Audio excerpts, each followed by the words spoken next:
Yo, good evening, USA, International Canada, Long Island, aka Strong Island, plus the tri-state areas of New Jersey, Connecticut, and the five spots of Brooklyn, Bronx, Manhattan, Staten Island, and Queens. This is your man and homie, G Money Stacks, aka the Gregonator, rhymes with now or later like the candy. Your host with the most, misunderstood, lonely nomad, unstoppable, independent podcaster, YouTuber, creator, Queens, New York native, who is also a fan of New York teams such as the New York Giants, the Knicks, aka Knicks at 5, and of course the New York Mets from the neck of the woods of Laurelton, Queens, New York.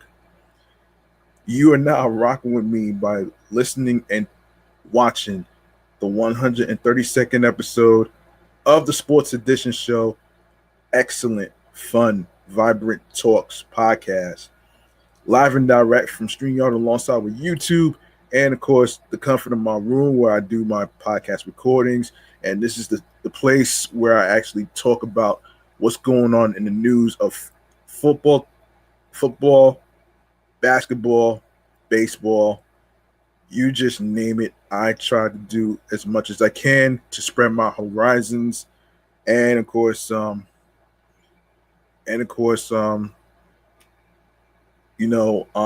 sorry for being a little late.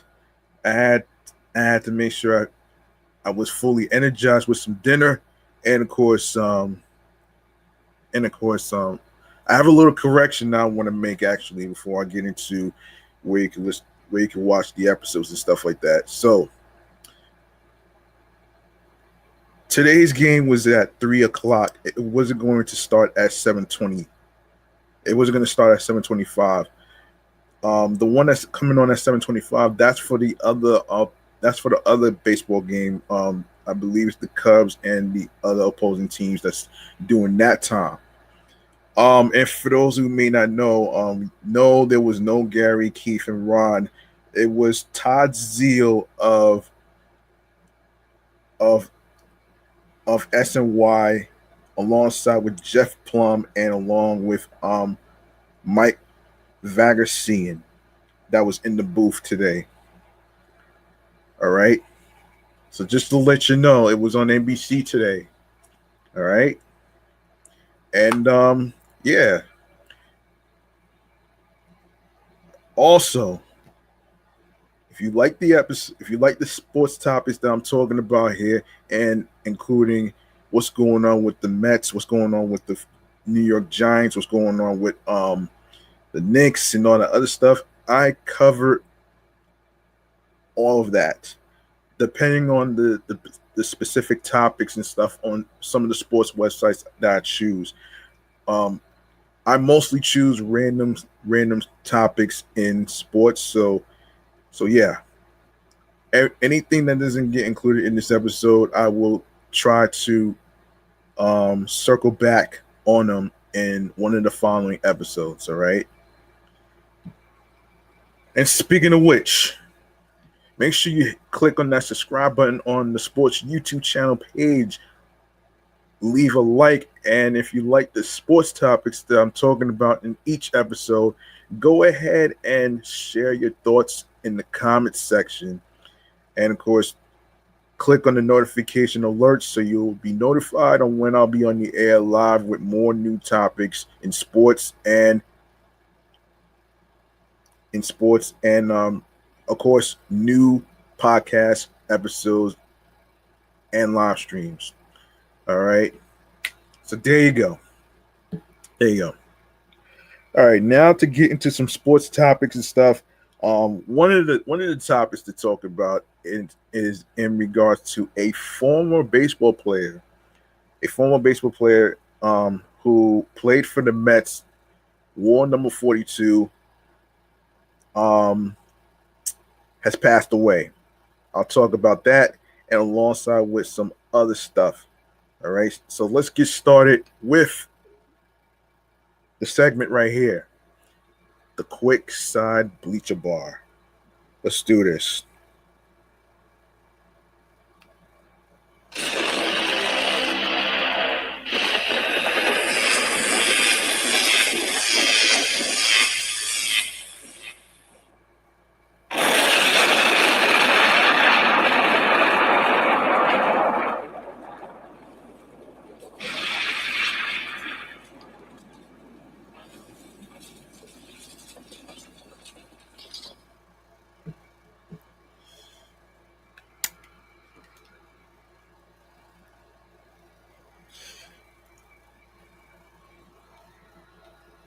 Just to let you know, I unmuted myself before I started recording. In case anybody's wondering, I'm not on mute. All right. All right. Let's get down to what's going on with the New York Giants here, shall we?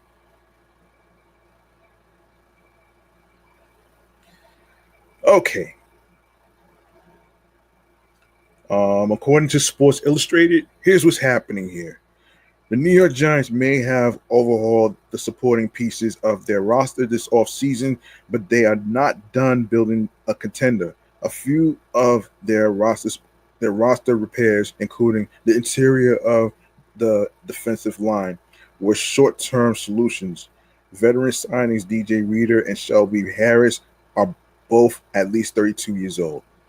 Big Blue still needs a young defensive tackle to build around. Second year pro Darius Alexander has had an encouraging offseason, but he can't hold down the interior on his own. Oh, wow. Bleacher Report's scouting department found an answer in its recent 2027 mock draft pairing Ole Miss defensive tackle Will Echols with the Giants with the 11th overall pick. Analyst Matt Holder said, in quote, a need exists at defensive tackle. Echols tops the list. The 6'3", 315-pound defender does have room for growth as a pass rusher, but the Ole Miss product is the class best run defender in the trenches. Will Echols is Giants' ideal um, defensive tackler to pair with Darius Alexander? That's a good question.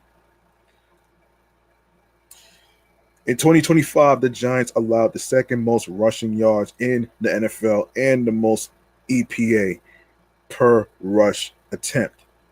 With weak linebacker play and limited contributions from defensive linemen not named Dexter Lawrence, the unit was unable to get consistent stops. All right. And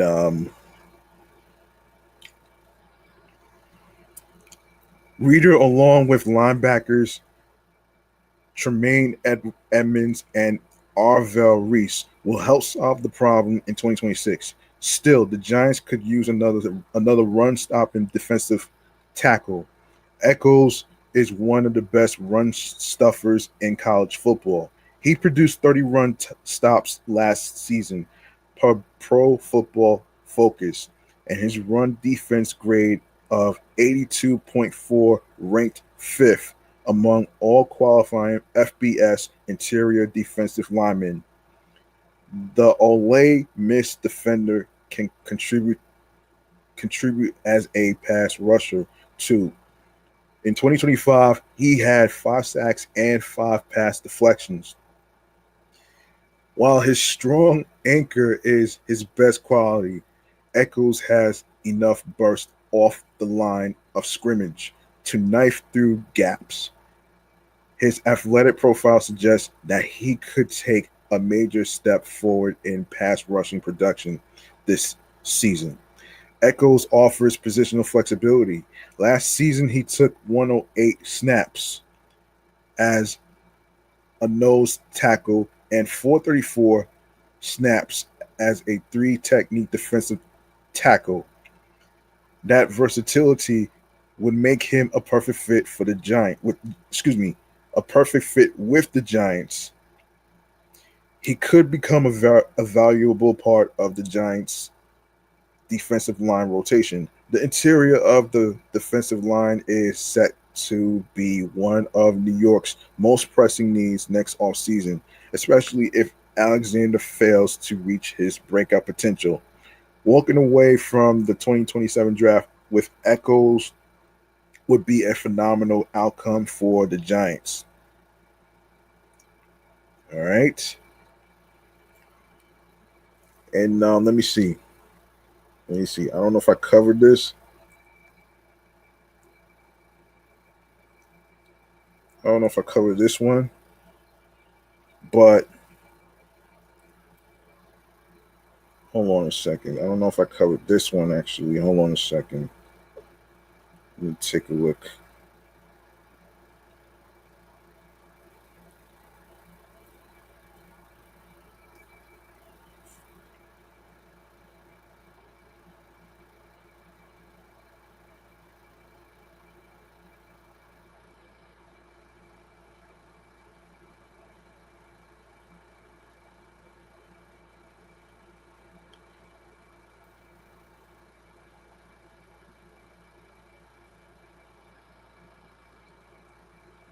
Hold on one second, folks.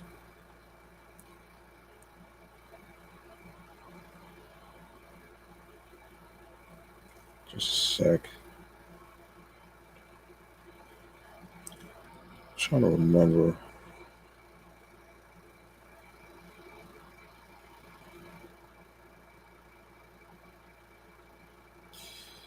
Hold on a second here.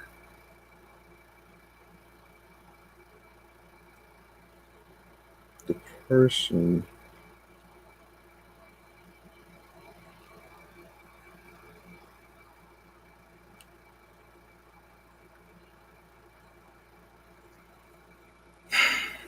All right. I don't know if I covered this, but let me just get to it. And this is according to the heavy website here. The New York Giants are officially making a move at running back, signing former Pittsburgh Steelers Pro Bowler Najee Harris to a 1-year deal, per NFL Network's Ian Rappaport. Giants head coach John Harbaugh has plenty of experience facing off against Harris when he was leading the Baltimore Ravens. Now he'll have the chance to coach the former first round draft pick. Harris spent the 2025 season with the Los Angeles Chargers, but missed virtually the entire season after tearing his Achilles tendon in mid September. The former Alabama standout is still not back at 100% and has work to do to get back in football shape. But it's a high upside addition nonetheless for Big Blue. John Harbaugh on New York Giants running back Najee Harris. After practice on Monday, Harbaugh addressed the New York Giants, bringing in Harris for a closer look and unveiled his thoughts on the then free agent running back. Yeah, I felt like the hair on the back of my neck stood up when I saw him over there. You know, it's a big dude. So yes, he's coming back from the Achilles injury he had with my brother, and he looks good in the workout. He's not 100. He's not back 100%. He's not in football shape yet. So if we are able to do something, it'll be a process. Harbaugh told reporters. But that would be a guy that's got a lot of experience. He's a decorated vet. And with those guys, generally, you just have to kind of see where they are at when you get them. And sometimes it works out great. Sometimes it's just okay. And other times it doesn't work out. But based on the workout, I would say we feel like he's got a shot. We'll just have to see how it goes. Of course, less than 24 hours later, the Giants would make the Harris decision official. It wasn't much us. It wasn't much of a surprise to an insider like NorthJersey.com's Art Stapleton. Stapleton pointed out that Harris stuck around at practice on Monday, and he wouldn't be surprised if he passed his physical. Najee Harris still here at Giants camp, so wouldn't be surprised if he signs once medicals check out, Stapleton wrote on X, formerly Twitter. Giants running back position outlook. Now, as previously mentioned, Harris isn't going to be able to hit the ground running with the Giants, the New York Giants to be exact. He still needs to get back to 100% before he sees a serious role. Luckily for the Giants, they have plenty of depth ahead of him that will be able to handle the load while Harris continues his his Achilles rehab. Excuse me. Cam Scatterboo and Tyrone Tracy are likely to split carries as the Giants' lead running backs. Although, excuse me, although Tracy may be in the doghouse, oh shit, just a little bit after missing a pass blocking assignment in New York's preseason opener. But the Giants also have another veteran who can take some of the burden off of Harris and Scatterboo, Devin Singletary. New York still has several other weak points along their roster, but running back isn't one of them. Thanks to the excuse me, thanks to the Harris addition, Najee Harris. I don't know who I'm talking about. Anyway, let's go to. I know I had another someone. No, some. Yeah, here we go. We got an injuries report to talk about in one of the players. So one of the players who goes by Calvin Austin. Now, and this is from AMNY. With 3 days left until their preseason finale, the Giants have been dealt a significant blow to their wide receiver room. From multiple reports, wide receiver Calvin Austin crumbled to the ground during one-on-one drills while running a route and immediately grabbed his right knee. He was carted off the field from practice with what one source told Adam Schefter of ESPN was a serious injury. Yikes. That shit is not good, man. That is not a fucking good look right now.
Why?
Okay.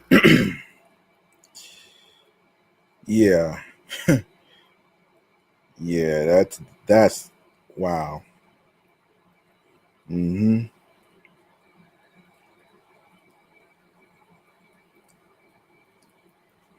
So the team huddled around Austin and were even joined by owner John Mara, who went over to console the fourth year whiteout. Offensive coordinator Matt Nagy told reporters that he had no idea. And when you go through those moments, you see what we all went through, and it's all about Calvin Austin. I think naturally you always think the worst when something like that happens, but we don't know, Nagy said. I don't know.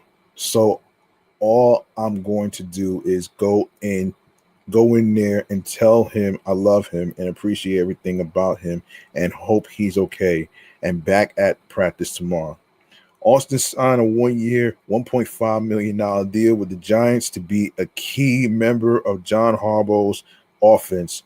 He was slated as their third or fourth wide receiver behind superstar Malik Neighbors and rookie Malachi Fields.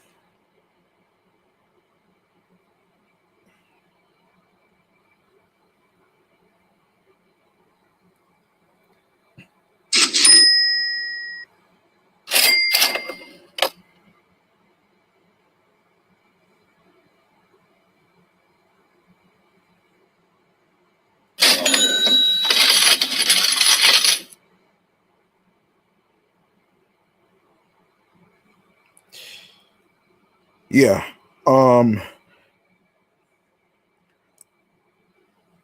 Austin was also in the middle of a strong camp and preseason in which he hauled in 2 receptions for 24 yards across both games.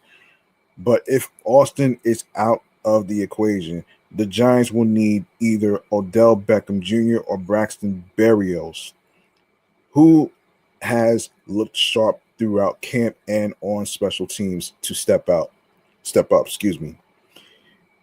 End quote. It would be a disservice to Austin if I said it wasn't a blow, Nagy said. But I think the beautiful part of what Harbaugh has done with us as a staff and as a team, his message this whole time has been positivity. The guys gotta step up and play. All right. Let's see. Anything else Giants related that I should talk about? Let me see. I want to make sure that I don't miss out on any other topics whatsoever. So let me just take a look carefully.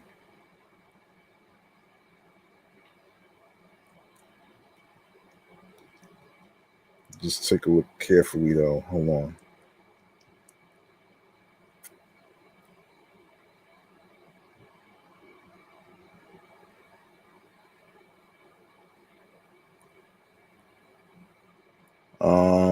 Let me see.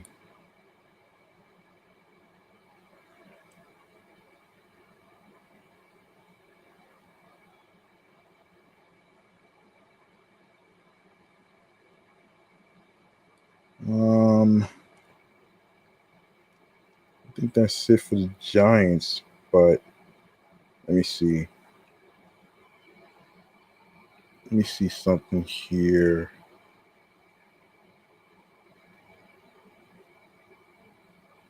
Oh, okay.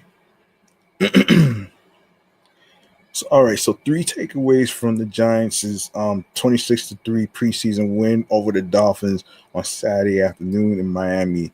What more can you ask of a rookie kicker than what Dominic Zavada has shown this summer? The 22-year-old made his preseason debut. Ben Souls got the assignment in the opener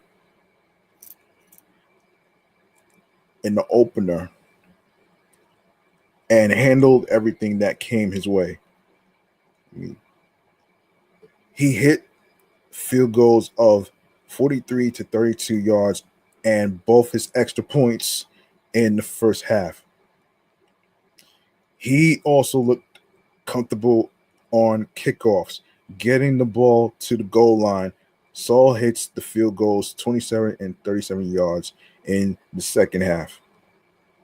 John Harbaugh has said he considers Mekhi McFadden a third starter at inside linebacker, along with Tremaine Edmonds and rookie Arvell Reese. McFadden has a nose for the ball, that's for sure.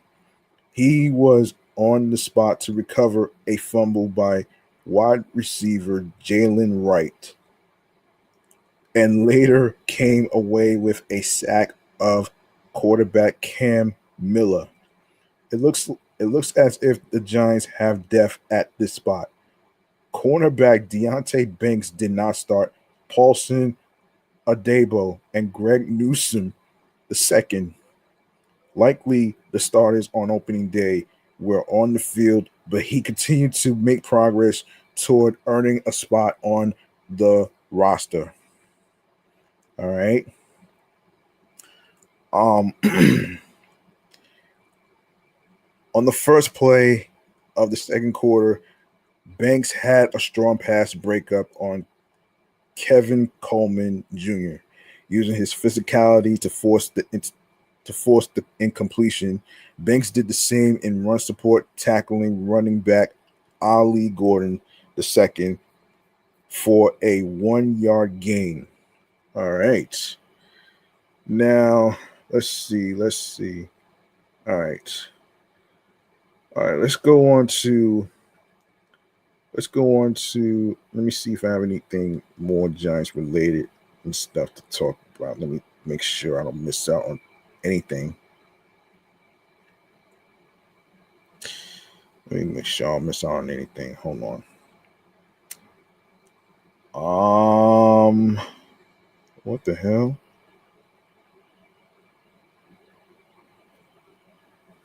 Let me make sure that I don't miss out on anything.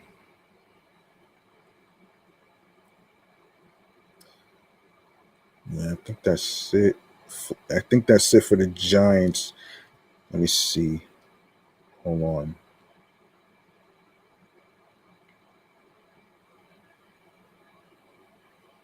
Okay, let's go to the Knicks.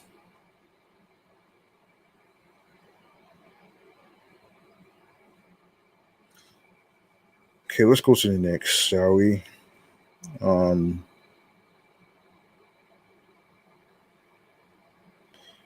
All right. According to Sporting News, the New York Knicks won the NBA championship last season in 5 games after defeating the San Antonio Spurs. Many people did not give New York much of a chance, as San Antonio was expected to win behind its young core, including Victor Wembanyama. However, Jalen Brunson, aka Captain Clutch, stepped up for the Knicks. Mitchell Robinson was also a key contributor, but he decided to sign with the Boston Celtics in free agency, which I talked about episodes ago. Free agent center Mitchell Robinson, fresh off winning an NBA title with the New York Knicks, has agreed to a 3-year, $47.4 million deal to sign with the Boston Celtics, with a player option in the third season. Sources tell ESPN's Shams Charania. Robinson was the longest tenured Knick and one of only 2 rotation players originally drafted by New York, including Miles Deuce McBride being the other, who were heavy contributors in their championship run, ESPN wrote.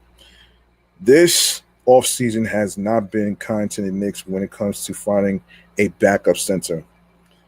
This has been an offseason of failed center acquisition attempts for the Knicks, with trades and signings gone wrong. Now they are forced to weigh backup plans P through Z after the previous efforts fell short. Um, Sports Illustrated's Isaiah De Los Santos wrote, New York is still looking for a big man this summer as the team needs more depth at the position. NBA writer Jake Weinbach believes the Knicks could sign veteran Kelly Olynyk. The Knicks will likely fill their 14th roster spot by signing a big man to a minimum contract. Kelly Olynyk are among the top remaining centers on the market who should be of interest to New York. The Knicks are roughly $3.3 million below the second apron, Weinbach wrote.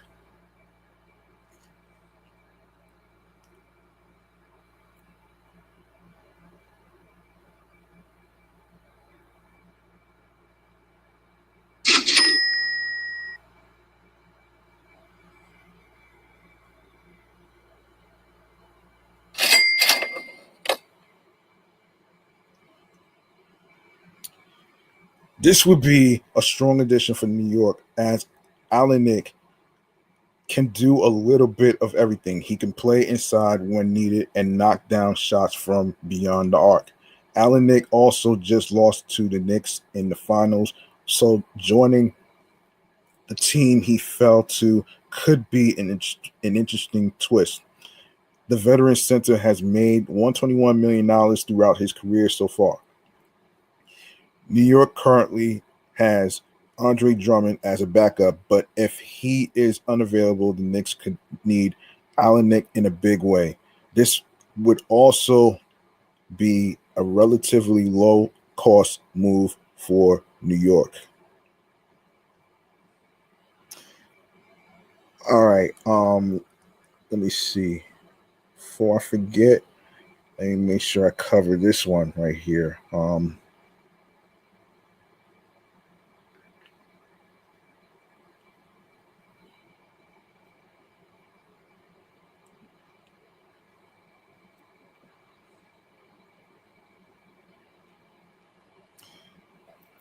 And according to Clutch Points, just over a month after Jalen Brunson announced his debut book following the New York Knicks' championship win, the release date has been moved up.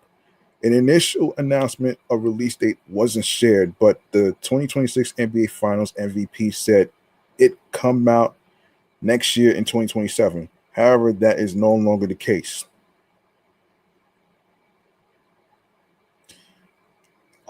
This took place on Wednesday, August the 5th of this year. Brunson announced the book's new release date. Jalen Plays It All will now come out on Tuesday, November 24th, 2026, 2 days before Thanksgiving. Additionally, he shared some of the artwork done by illustrator Neely Daggett in his post. Fans only have to wait about 3 months to see even more.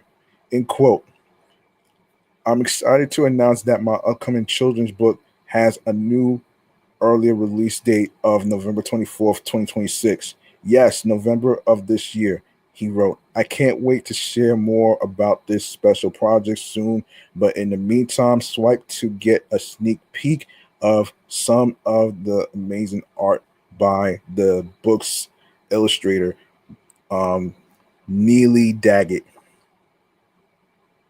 Okay. Let's see. It has been an eventful last couple of months for Brunson, to say the least. First, he led the Knicks to their first championship in 53 years. He was named Finals MVP after averaging 32.6 points per game. He also put the San Antonio Spurs away with his 45-point performance in Game 5. Brunson also won several awards at the ESPYs. He took home Best Athlete, um, part of men's sports, Best Championship Performance, and Best NBA Player. The Knicks also won Best Team. During the 2025 to 26 regular season, Brunson averaged 26 points, 3.3 rebounds, and 6.8 assists per game. And the other, in the postseason, he averaged 28.4 points, 3.2 rebounds, and 6.1 assists per game in 19 contests. His debut book was one of the first announcements made after the NBA Finals.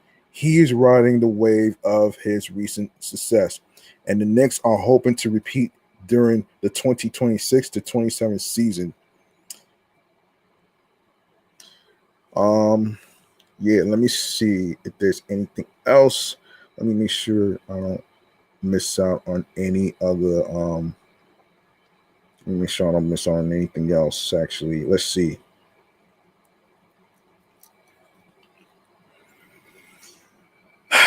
All right.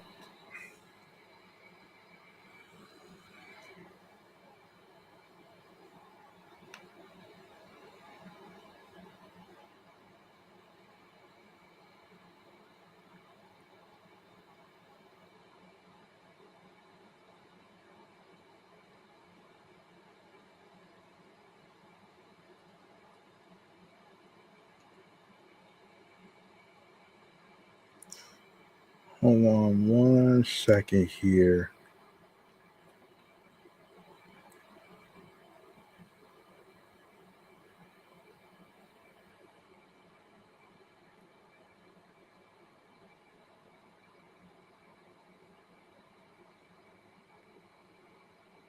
Okay, this is okay. All right. So NBA 2026 offseason check in New York Knicks. Okay, so free agent signings includes Landry Shamet, 4 years, 23,978,467. Third year partially guaranteed, 1,581,241. Fourth year player option, 1,690,292. Partial guarantee, resigned using early bird rights. Jose Alvarado, 3 years, 14,384,484. Third year, partially guaranteed, 2,765,516. We signed using bird rights. Mohammed Diawara, 4 years, 11,279,212. Third year, non-guaranteed. Fourth year, team option. Resigned using non-bird rights. Jordan Clarkson, 1 year minimum salary, fully guaranteed. Resigned using minimum salary exception. Waived right to veto trade. Um, okay, Andre Drummond, 1 year minimum salary, fully guaranteed. Signed using minimum salary exception. The trades. Okay, so acquired the draft rights to Tyler Nickel, number 47 pick. The Suns' 2029 second round pick. The Sixers 2030 second round pick. The Mavericks 2032 second round pick. The Suns 2033 second round pick. The draft rights to Lewis Labery from the Lakers. The draft rights to Chine Mello, Elonu.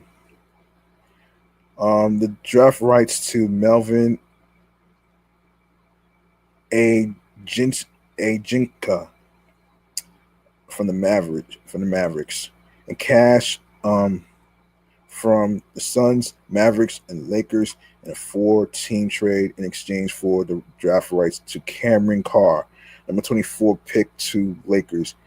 Acquired the draft rights to Jack K. Yale, the draft rights to Ugana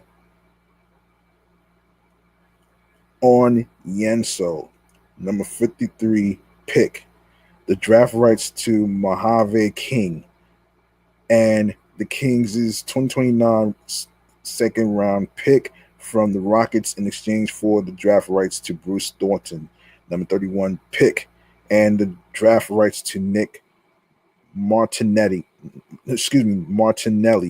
number 55 pick.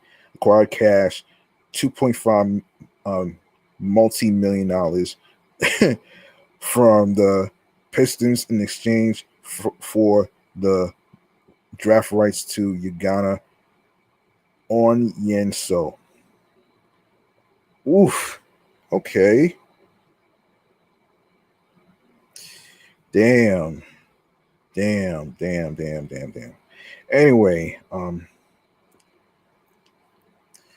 let me see. Let me go to the salary cap situations here. So operating over the first apron, $209 multi-million dollars, and below the second tax apron, $221.7 multi-million dollars. No hard cap. Team salary, $218.4 mega million dollars. Oh, multi-million dollars. You know what? Hold on. Let me look this up real quick. Let me look this up real quick.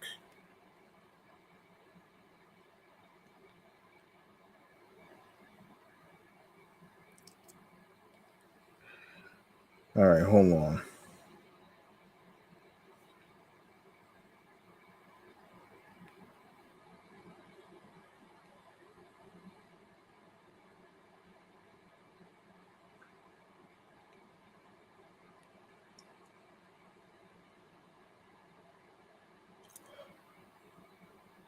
Oh, wait a second. Hold on.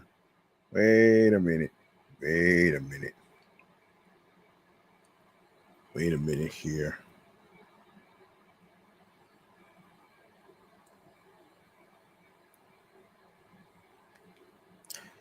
Hang on 1 second here.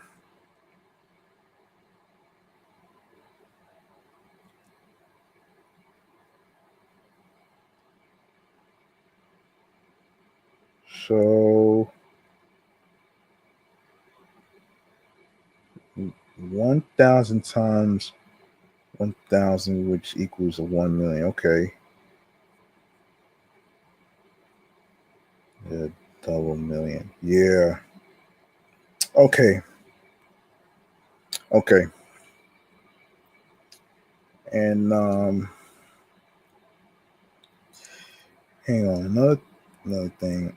What does EPA in the NFL football stand for? Okay, EPA in football stands for expected points added. Okay, got it. Okay.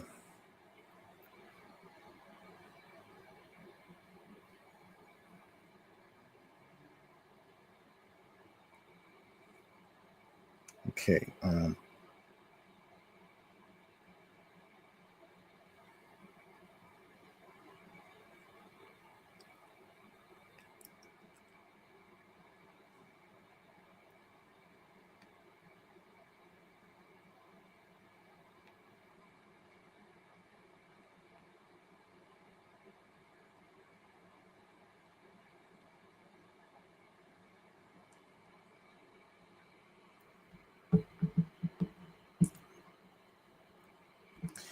All right, so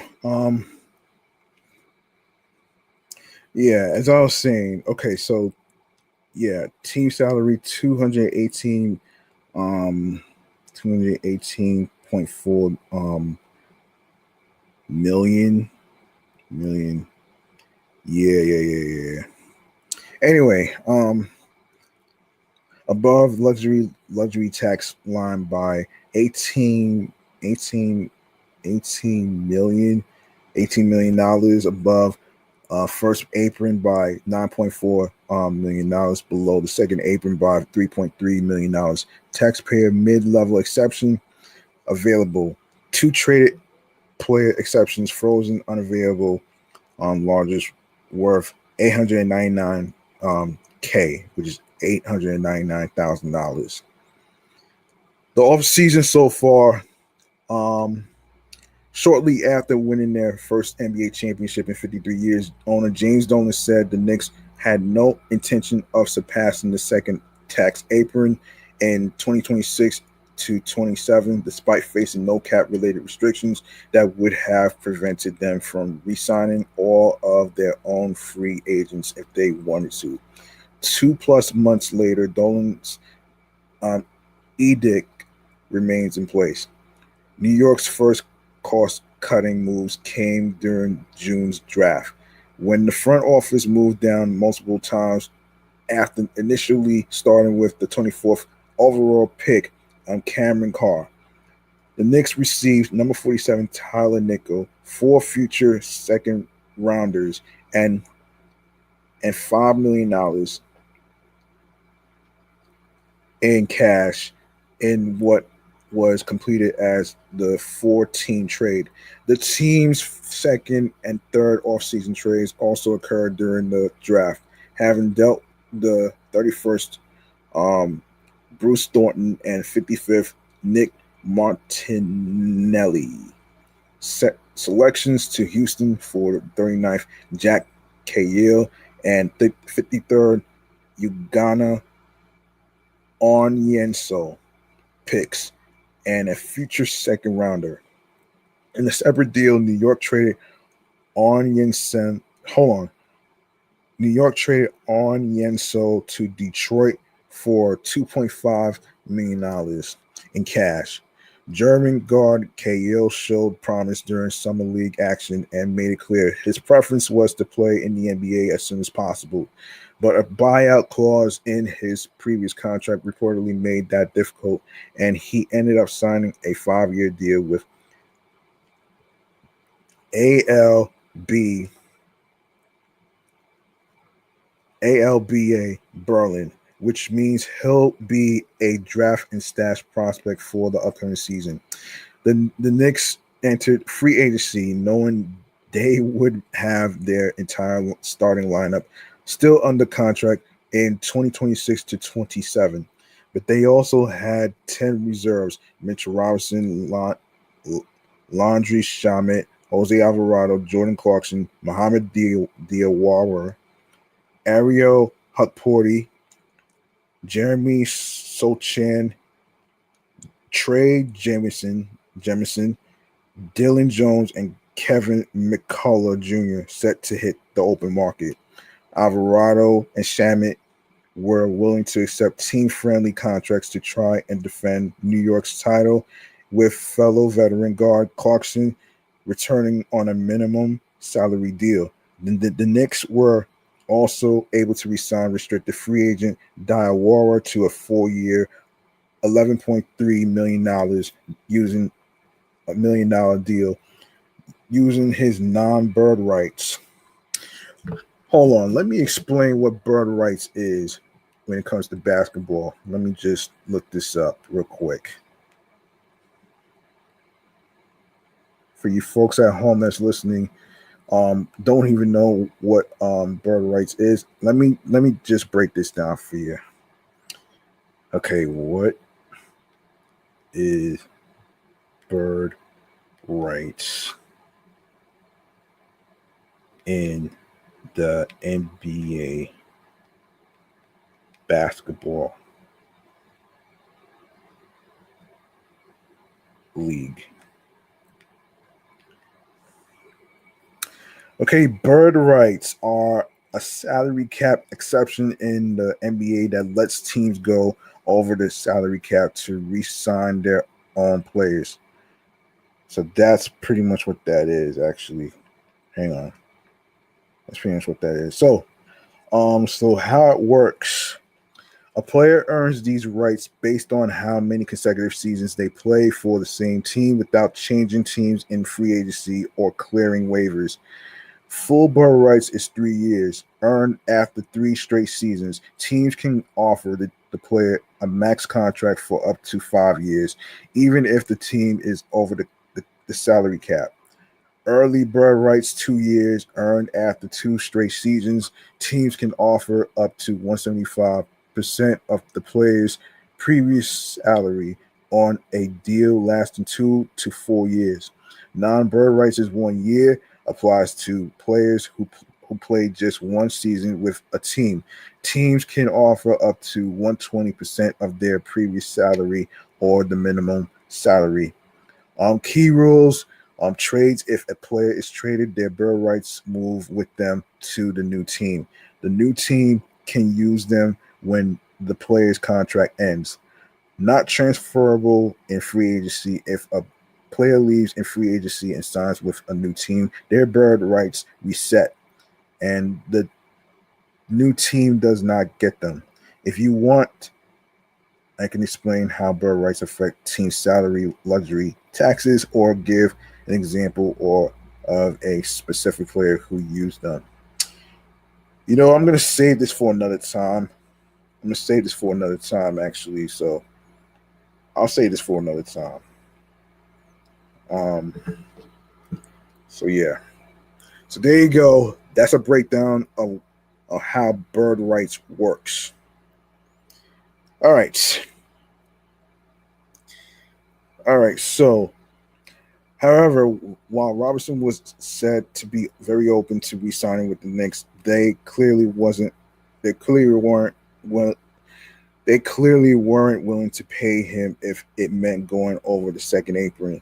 The team's longest tenured player ended up signing a 3-year, $47.4 million deal with division rival Boston after spending his first 8 seasons in New York.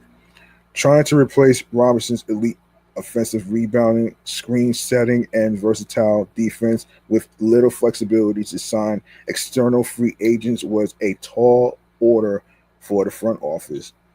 The Knicks signed veteran center Andre Drummond to a 1-year minimum salary contract to try try and replicate some of Robertson's production. Still, the Knicks are clearly aware they need more help out. They need more help up front since they lost third string center Huck Porty to Philadelphia and two-way big man Trey Jemison ended up signing a two-way deal with Toronto. So Chan also departed this summer, while Jones and McCullough remain unrestricted free agents. The Knicks were linked to several young centers who are on team-friendly contracts throughout the summer, including Yves, no Yves,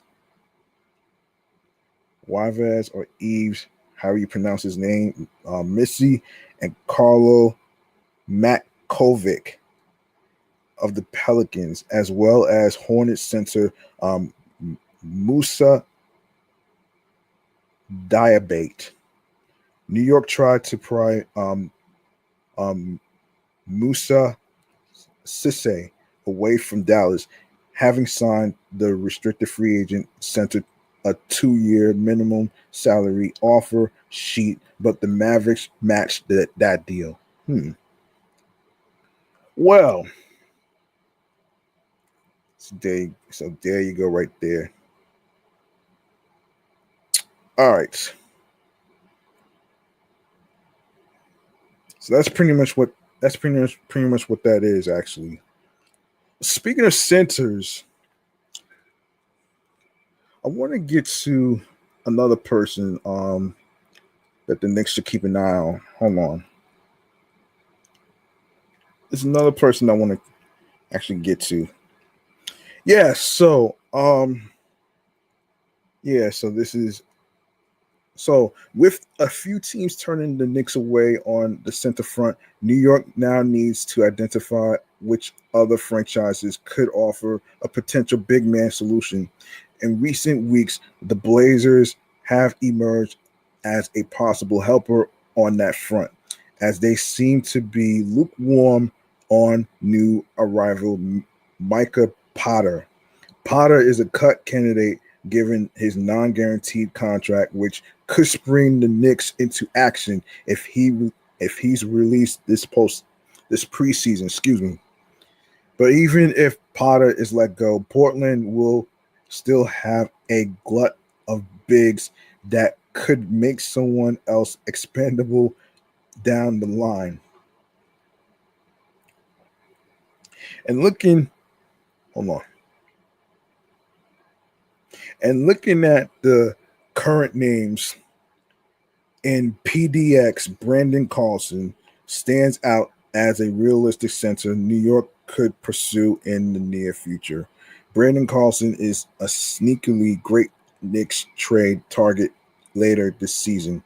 Carlson comes over from the Thunder, signing a major 1-year, $2.45 million deal with the Blazers at the start of free agency. Given his change of scenery, he's not eligible to be traded until December 15th. But that timeline could work incredibly well for the Knicks, who'd have a few months to assess their center situation and determine if an upgrade is needed as they enter 2027.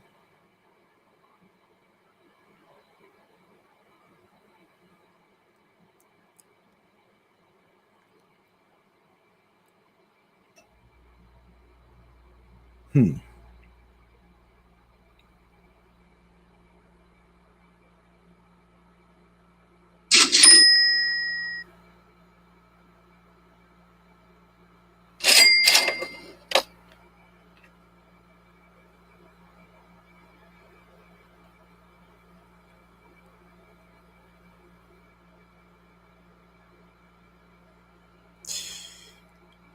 Carlson perfectly fits the mold of the young bigs with upside. New York has sought out at every turn this offseason.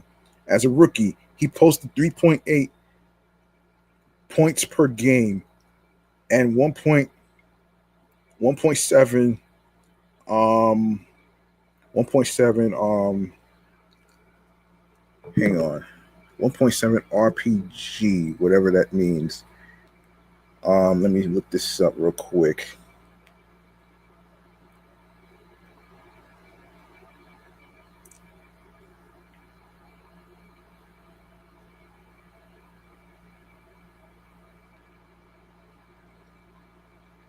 RPG and wait, RPG and MPG stand for in basketball.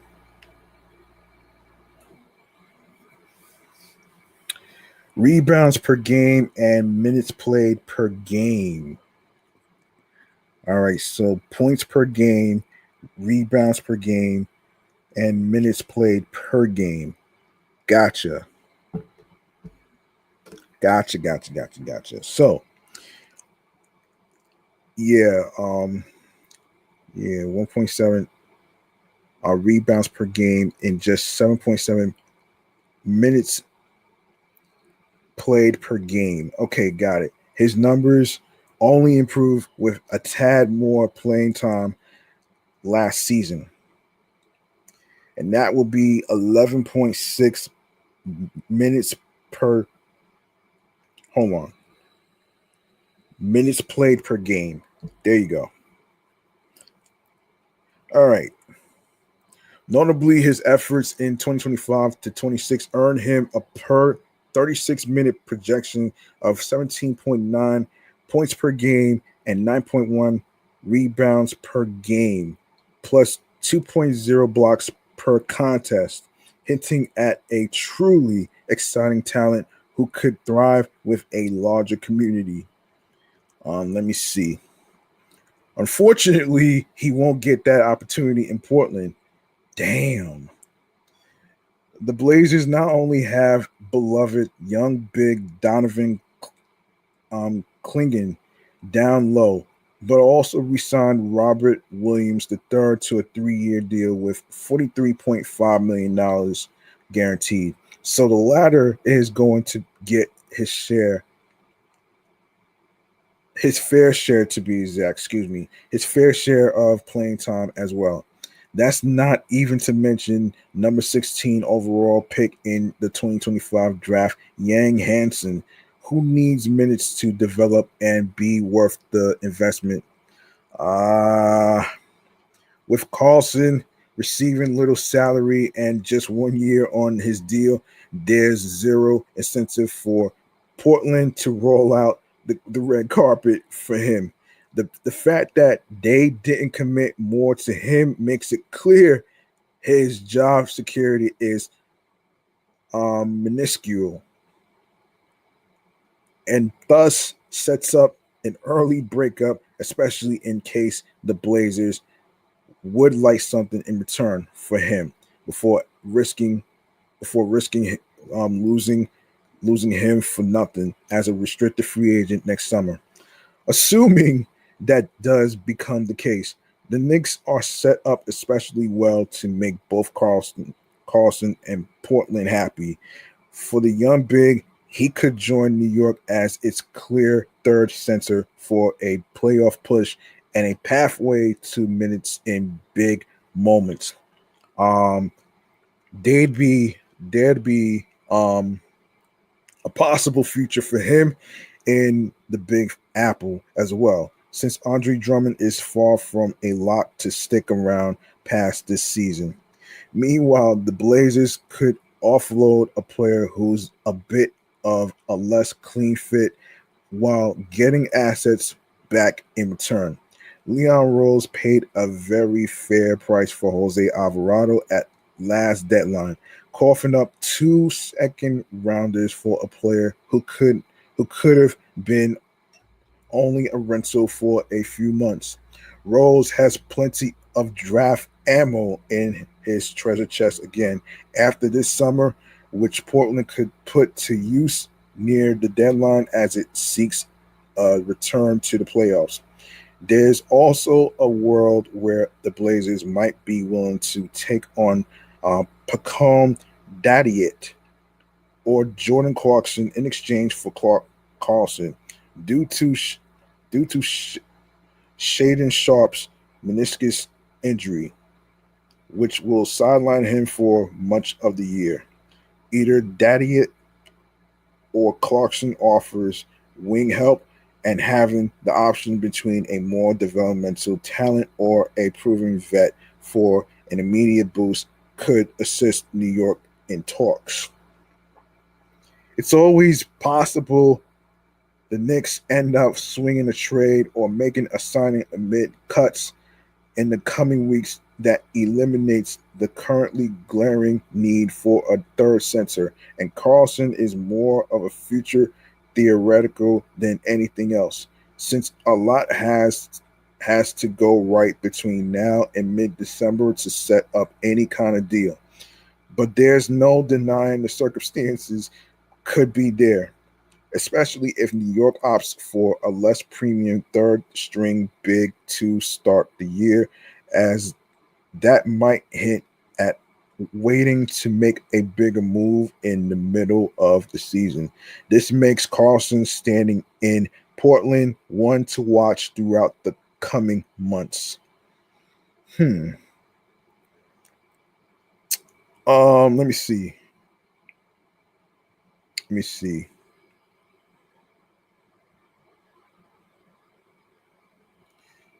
Let me see. Hang on a second.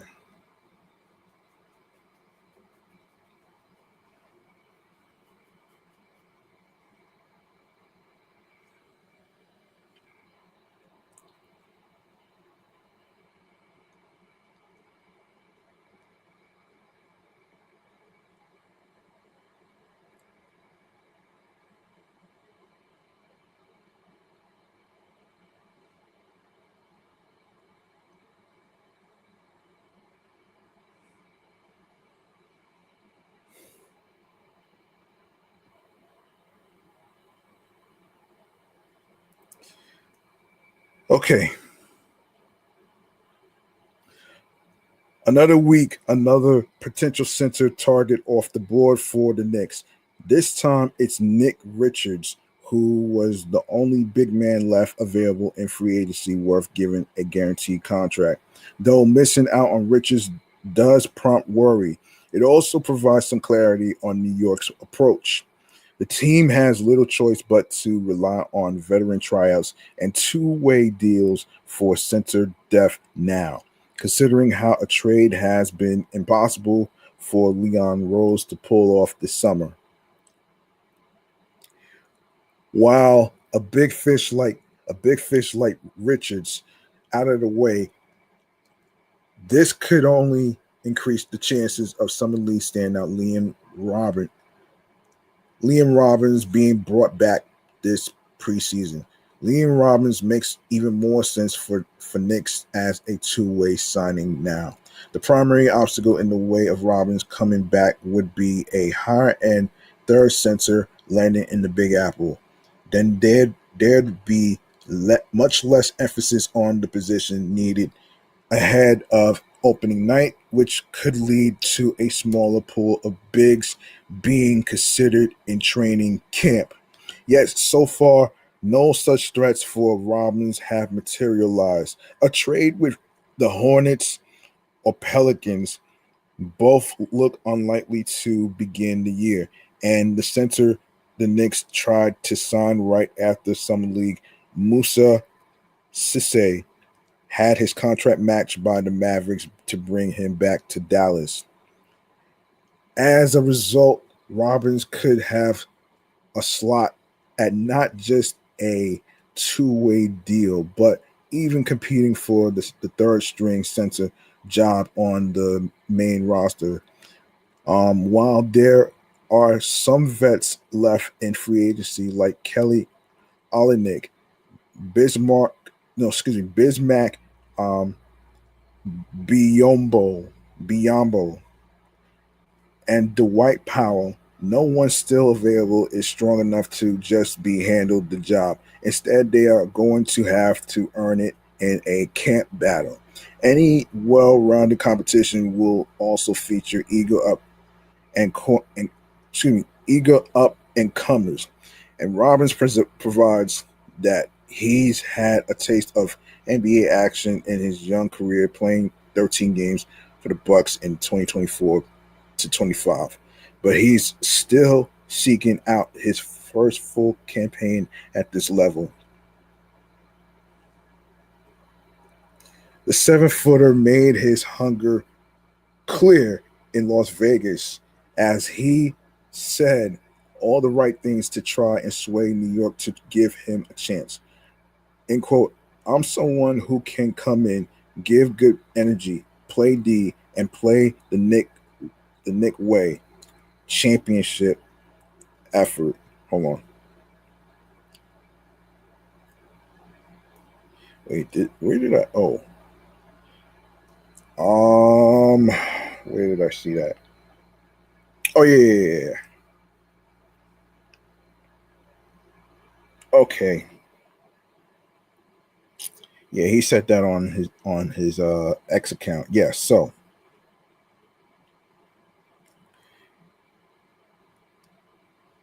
yeah. Okay. So 15 points, 6 to 13 field goals, one three, 5 boards, 3 offensive, 3 assists, 2 steals, and 4 blocks. That's center prospects Liam Robbins to Cassidy Hubbarth as Knicks get one summer W. Okay. His play on the court also gives plenty of motivation to take a deeper look here. He showcased his offensive skills at Summer League, scoring at least 13 points in each of the team's last 3 games. Robbins took over physically as well, logging a pair of 4 block contests and corralling 9 rebounds against the Warriors. Considering Robbins hasn't been scooped up yet, that opens up a few possibilities. First teams around the league may still be sleeping on him. Excuse me. Which works in New York's favor if they bring him in on a non-guaranteed deal. It's also possible he's had contact with the Knicks and is just waiting on them to determine what kind of contract they want to offer him. The cleanest route would be to sign Robbins to one of the team's currently 3 vacant two-way spots. This would take him off the market and lock him into being part of New York's plans for 2026 to 27. He'd then be able to develop in the organization between both the G League and NBA, which could unearth some of the flashes of potential he's shown. Let's see. However, the Knicks might prefer to maintain as much flexibility as possible as they still scour for a center upgrade. In that case, they could try to lure Robbins in with a tryout deal that has nothing attached. So he could be cut at the end of the preseason without being on the hook for anything. Both options have risk. They could commit to Robbins on a two-way, but then have someone they like even more become available in the coming weeks with no way to add them. But going the non-guaranteed tryout route leaves the door open for another team to beat their offer. That being said, New York has all the reason in the world to secure another look at Robbins, even if it's just for camp. The team has reached the bottom of the barrel in terms of free agents, and while some have more recognizable names than Robbins, those same vets also aren't what they once were. Meanwhile, Robbins brings an exciting air of unknown and possibility. Robbins is a worthwhile player to at least evaluate up close and personal with NBA level talent around him. He could turn out to be a pleasant surprise for the Knicks, who must leave no stone unturned as their bigger swings fail to connect. Hold on. One more Knicks topic that I want to get to before I get to the Mets. I saw this is what I wanted to do actually. Hold on. I did see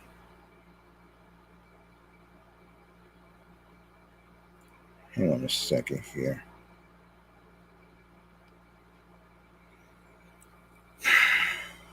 Hang on 1 second here.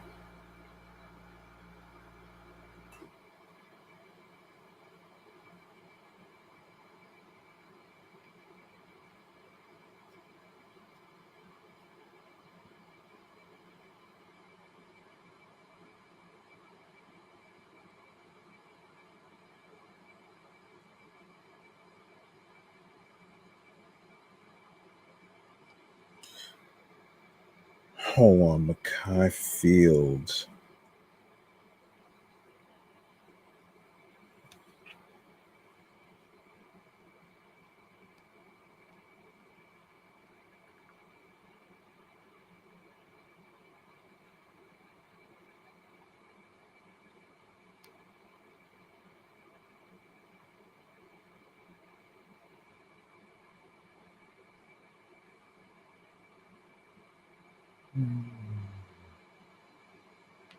Hang on 1 second here.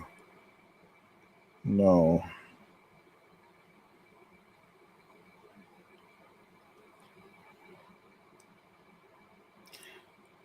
Was it Malachi?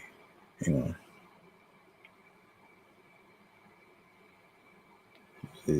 Hang on a second. Oh no, that's something else. Okay.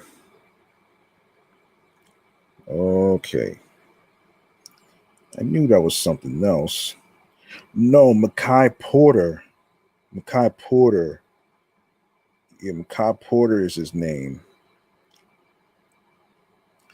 Mackay Porter is his name. Yeah.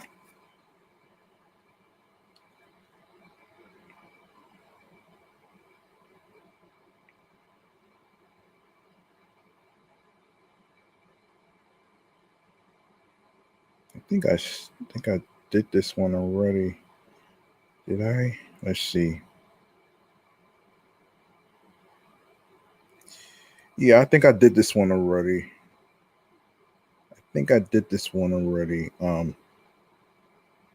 But just in case,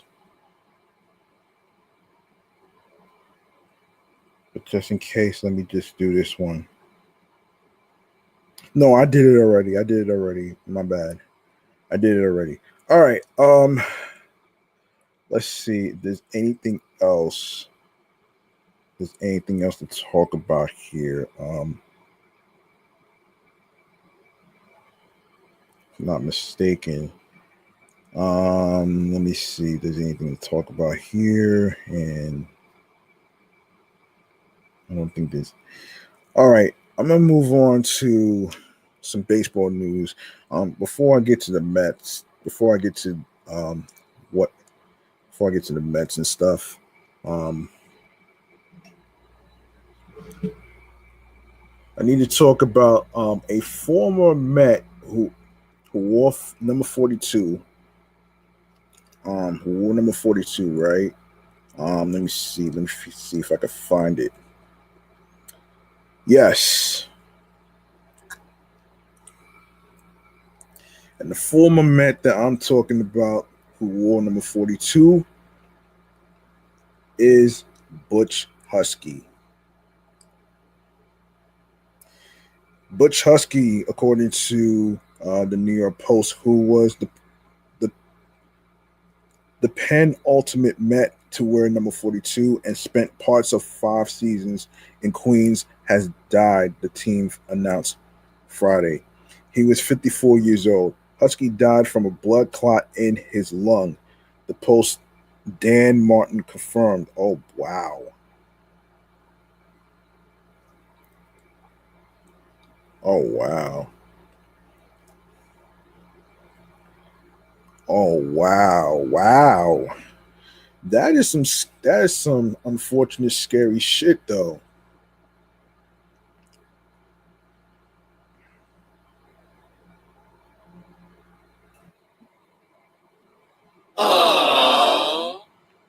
Hmm. Damn.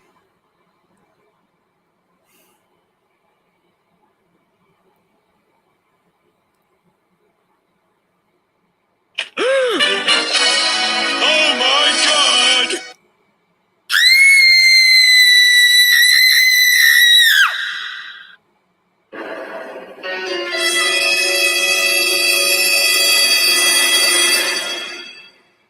All right, let me keep going here before I get carried away. But anyway, let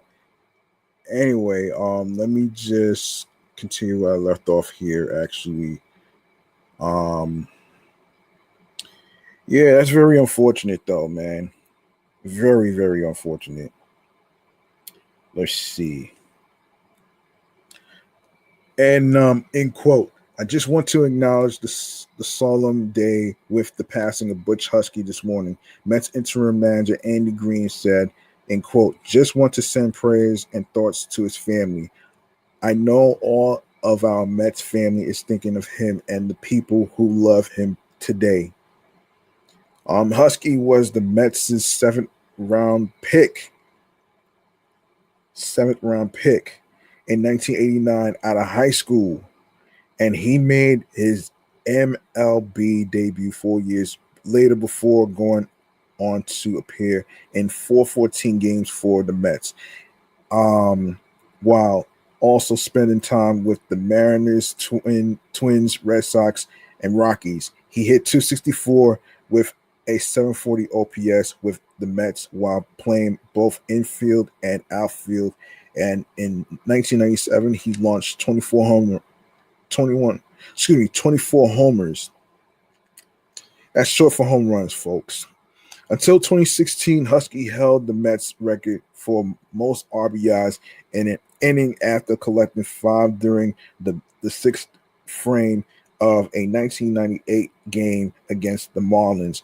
After the 1998 season, the Mets traded Husky to the Mariners, and he was dealt again to the Red Sox, a team that ended up making the ALCS in 1999 before losing to the Yankees and falling short of breaking the franchise's World Series curse. Damn. But a core part of Husky's legacy with the Mets as a former hype prospect who in a 1993 article in the Post was dubbed as their third baseman of the near future, came with his jersey number. He wore number 42 when Jackie Robinson's number was universally retired on April 15, 1997, and said on a Mets broadcast in 2024 that he remembers the whole night when Robinson's wife, Rachel, Commissioner Bud Selig, and then President Bill Clinton made the announcement during the fifth inning of the Mets game against the Dodgers. That's one of the best memories I had in my lifetime, Husky said on the 2024 broadcast, and it'll always stay with me. Husky in a 2024 press conference said he didn't have an inkling about the ceremony. He knew something big was happening because of Clinton and the presidential security deal, but I didn't grasp how big it was until that happened. Initially, he didn't think he'd be able to wear his number anymore, but he became one of the players grandfathered in and allowed to continue wearing number 42. Husky recalled on a 2024 episode of Amazing Conversations with Jay Horowitz that he wrote an essay in high school about the legacy of Robertson after an English teacher who loved Robertson and knew that Husky loved baseball brought the paper idea to him. And then as of then, he still had that number 42 jersey from the retirement night with Rachel's autograph. Mo Vaughn, who was another player grandfathered into wearing that number, was the last Mets player to don number 42. It meant the world to me, and not just myself, but a lot of other kids, people of color, Husky said on the 2024 broadcast about wearing Robertson's number. He went through things that paved for us to have it, not as hard as he did. And I just don't think I could have done what he did to go that route with it. SIP to Butch Huskey, the former Met player. All right. Let me see. Okay, in other Mets news, I want to get to actually before I forget anything. Let's see.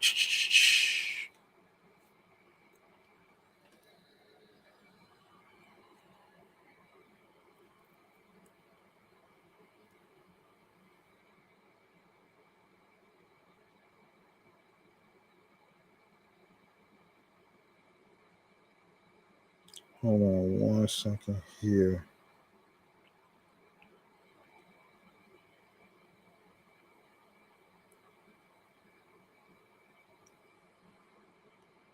Okay. I know everybody's been talking about Rookie of the Year when it comes to two players, actually, Carson Bench and Nolan Lightning McLean, right? Well, according to AMNY, it feels like New York Mets outfielder Carson Bench is strengthening his case for National League Rookie of the Year with each passing day, though the 23-year-old will bristle at the moment. At the thought of it. And he said, in quote, "I really don't care for it," he told AM New York. "This is who Bench is, though never too high, never too low, simply dialed in to the next at bat, the next chance. I think it's easy to talk about his talent. He can pretty much do everything on the field, but I think it's probably his demeanor that's most impressive." Third baseman Bo Bichette, who has taken Bench under his wing, told AM New York. "He's very competitive, you can tell, but he's very even keeled throughout the whole season. Even when he started off slow, it's been very similar person every day, which I think just shows a lot of confidence he has in himself, which I think is most impressive. That mental makeup has helped Benj shed a nightmare start to life in the majors to become one of the game's elite rookies. Over his last 97 games, he is batting .306 with an .837 OPS, including a current stretch in which he has gone 12 for his last 25, despite leading all rookies with 11-3 hit games, ranking second in the NL behind Reds DH Sal Stewart with 16 home runs. Much of the Rookie of the Year talk has revolved around Stewart, who does not play defense, and J.J. Weatherholt, of the St. Louis Cardinals, the shortstop who is batting 197 since July 7th. Benj also ranks fourth in all of baseball with 9 outfield assists. I think it's crazy, actually, Bichette said of Benj's place in the Rookie of the Year talks. There's definitely a couple of guys who are having great years, Mets pitcher Nolan McLean included. But I think that he he for sure should be getting a lot more consideration. Not only consideration, but consideration as one of the favorites.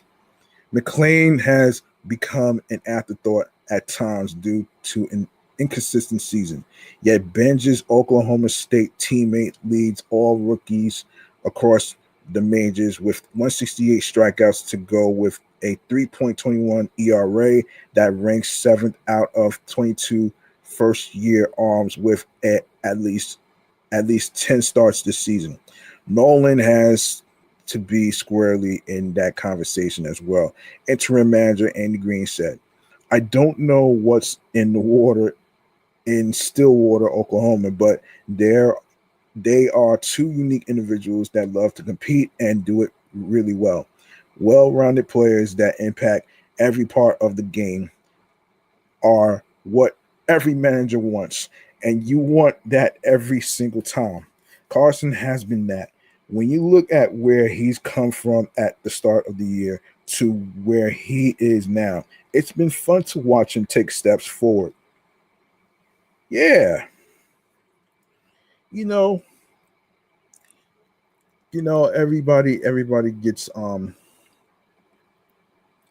gets everybody gets better with time though, you know what I'm saying? Everybody gets better with time though, you know what I mean? Let me just see if there's anything else that I need to talk about. Hold on a sec. Hold on a second here.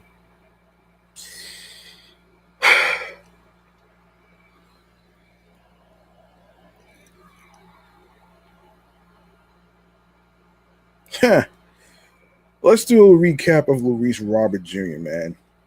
According to Clutch Points. A familiar ballpark became the backdrop for Luis Robert Jr.'s latest power display as the former Chicago White Sox outfielder homered twice at Wright Field in the New York Mets. 10-5 win on Saturday. It was Robert's second game back at the stadium since New York acquired him from Chicago on January 20th, following 6 seasons with the White Sox and 9 years in the organization. End quote. It feels good to hit home runs against any team, but I will say it did feel good to hit the home runs here just because it was a stadium that I played so many games in. The 29-year-old said after the game via an interpreter, reflecting on why homering twice against his former team was special to him. And Roberts' first blast came in the third inning against Luis Castillo. 2 pitches earlier, he had successfully challenged a called third strike before launching a 2-run homer that StatCast projected at 405 feet over the right center field fence. The drive gave the Mets a 4-1 advantage and drew boos from the home crowd. His second home run came in the 7th inning against Huascar Bronzabon, who the Mets traded, another player with ties to both clubs. Bronzabon had opened the season with the Mets before being traded to Chicago on August 3rd. Roberts' solo shot traveled 417 feet into the left field seats, extending New York's lead to 8-3. The performance was his 8th career multi-homer game, and his first since August the 16th, 2024. That's 2 years ago. It was almost his first 2-home run game as a Met. Robert was part of a 5-homer attack for New York with Bo Bichette, Carson Bench, and Luis Torrens also going deep. The 5 home runs matched the Mets' season high. New York improved to 12-5 over its previous 17 games and won despite Christian Scott allowing 4 runs on 5 hits and 4 walks over 4 and 2/3 innings. Austin Warren earned the victory after throwing 1 and 2/3 scoreless innings. Okay. Um,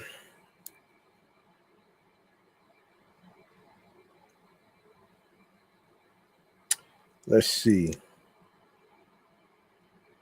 Let's see if there's anything else. Yeah, let's go to Mark Vientos. Mark Vientos is one step closer to returning to the New York Mets. The Mets announced on Thursday that Vientos will begin a rehab assignment on Friday with the Double-A Binghamton Rumble Ponies. So there you go. Vientos has been on the injured list since July 10th with a fractured right hand after getting hit by a pitch against the Kansas City Royals. This news also comes after Vientos was seen taking batting practice and participating in fielding drills on Wednesday. It's been a disappointing season for the 26-year-old who is slashing just 211, 256, 388 with 11 home runs. 35 RBIs and a 644 OPS in 73 games. Despite this update, the Mets have not made any announcement regarding Vientos' potential return to the major league roster. Since being placed on the IL, Jared Young has filled in very nicely at first base for New York. He's been playing. Jared Young has been very impressive at first base, though, more than Vientos. You know what I mean? And you know, yeah. Despite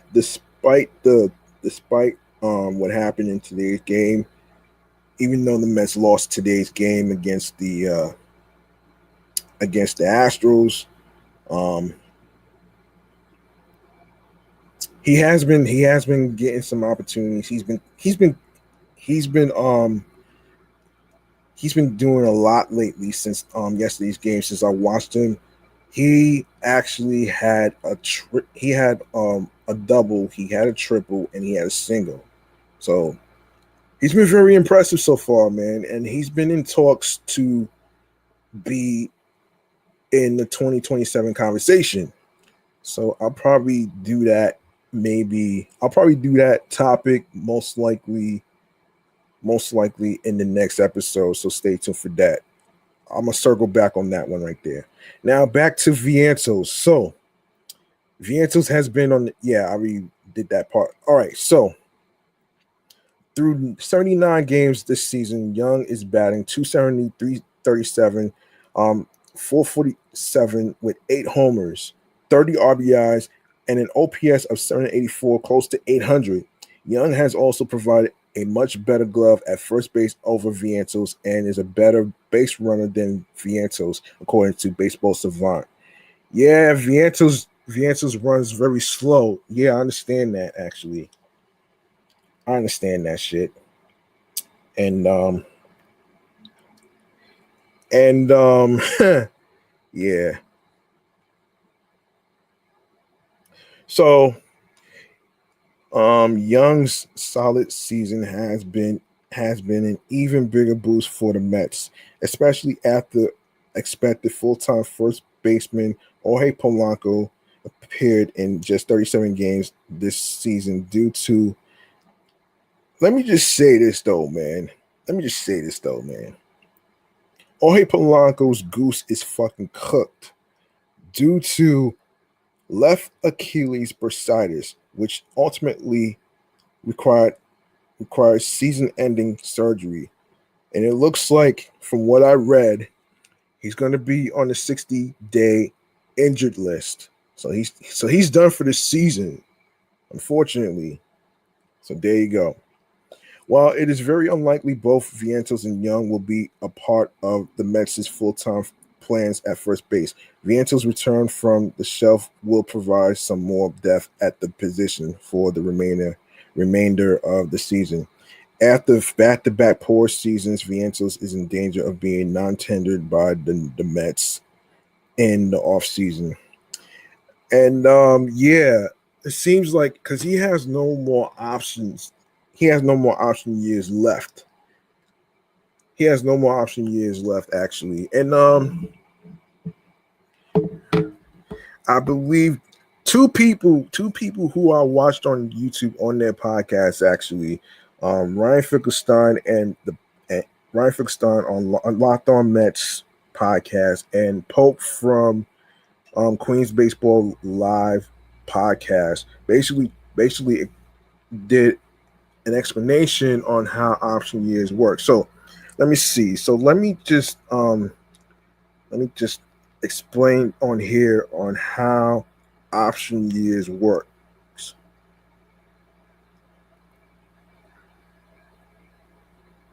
Option years work in baseball. Okay. All right. So option years in Major League Baseball allows a team to send a player on their 40-man roster to the minor leagues without placing them on waivers. So the basics of option years. So the 40-man roster options only apply to players who are on a team's 40-man roster, not just the active 26-man roster. 3 option years when a player is first added to a 40-man roster, they receive 3 option years. Charging an option in option year is used up only if the player spends a total of 20 or more days in the minor leagues during that specific season. Up and down limit during an option season, a team can promote and demote a player multiple times, but it still only counts as using 1 option year. Note, current rules limit a player to being optioned a maximum of 5 times per season. Exceptions and special rules. The 4th option year, if a player uses all 3 of their options before accumulating 5 full professional seasons, 90 plus days on the roster in the season, they qualify for a rare 4th option year. 5 years of service time. Once a player reaches 5 years of major league service time, they cannot be optioned to the minors without their explicit consent, even if they still have option years left on their contract. Out of options, once a player uses all of their option years, like Mark Vientos and Ronnie Mauricio, and has less than 5 years of service time, sending them to the minors requires passing them through waivers. Meaning any other major league team gets a chance to claim them. So yeah, so that's basically how option years work. All right. So there you go. There you go, right there. There you go.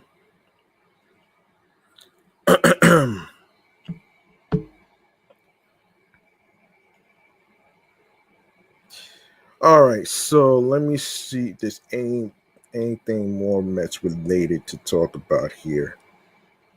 Let's see. Whew. Oh, Lordy Lord. Okay.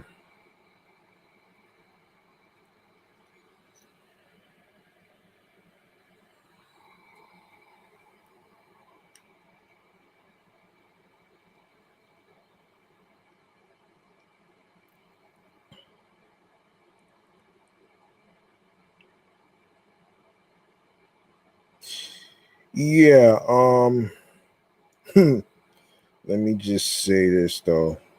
Hang on 1 second here. If there's anything else to talk about, let me just take a look here.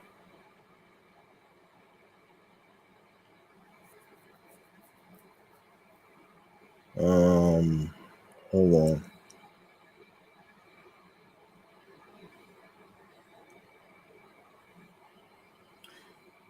on. Let me see.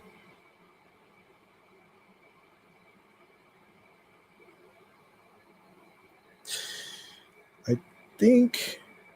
Hang on 1 second. Oh, speaking of Jorge Polanco, yes, I did say that in the cheese in regards to his goose being fucking cooked.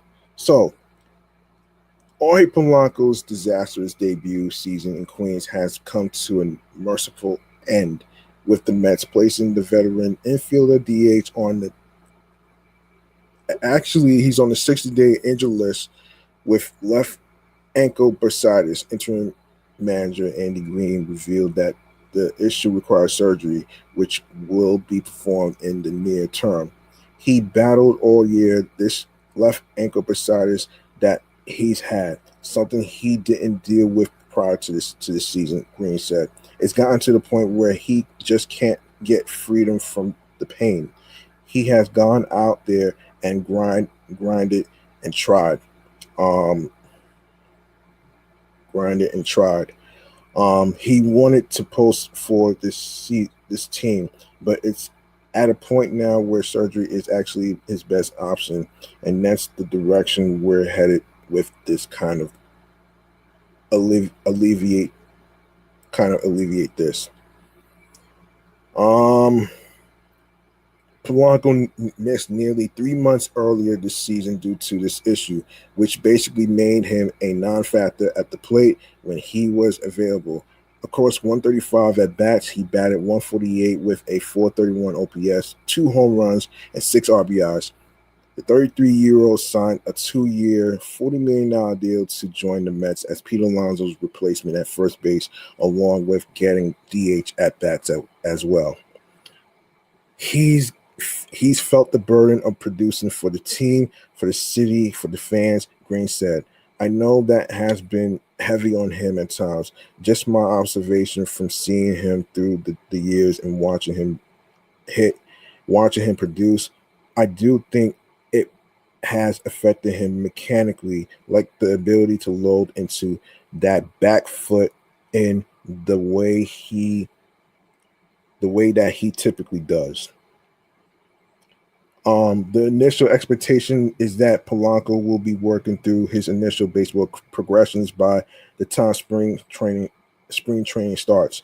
Should there actually be an exhibition season and no lockout, which appears to be an imminent threat as the owners and players union gear up to feud over a potential salary cap. Whether or not he will be ready for the start of the 2027 season remains to be seen. The expectation is a great 2027 for him, Green said. I'm going to circle back on this fucking salary cap and salary for crap because I will save this for a future topic to circle back on in a future episode and explain why hurt this may hurt people. It may hurt the players. It's gonna hurt the owners and stuff. So I'm gonna save this topic for another time. So let me just go on there and just let me just go on there and just Okay, so let's go. Let's see if there's anything Mets related to talk about. Let me see if there's anything to talk about. Oh, wait a minute here. Yeah, wait a minute here. Let me see.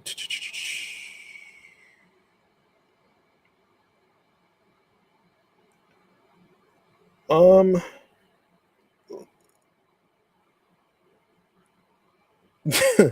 let me see.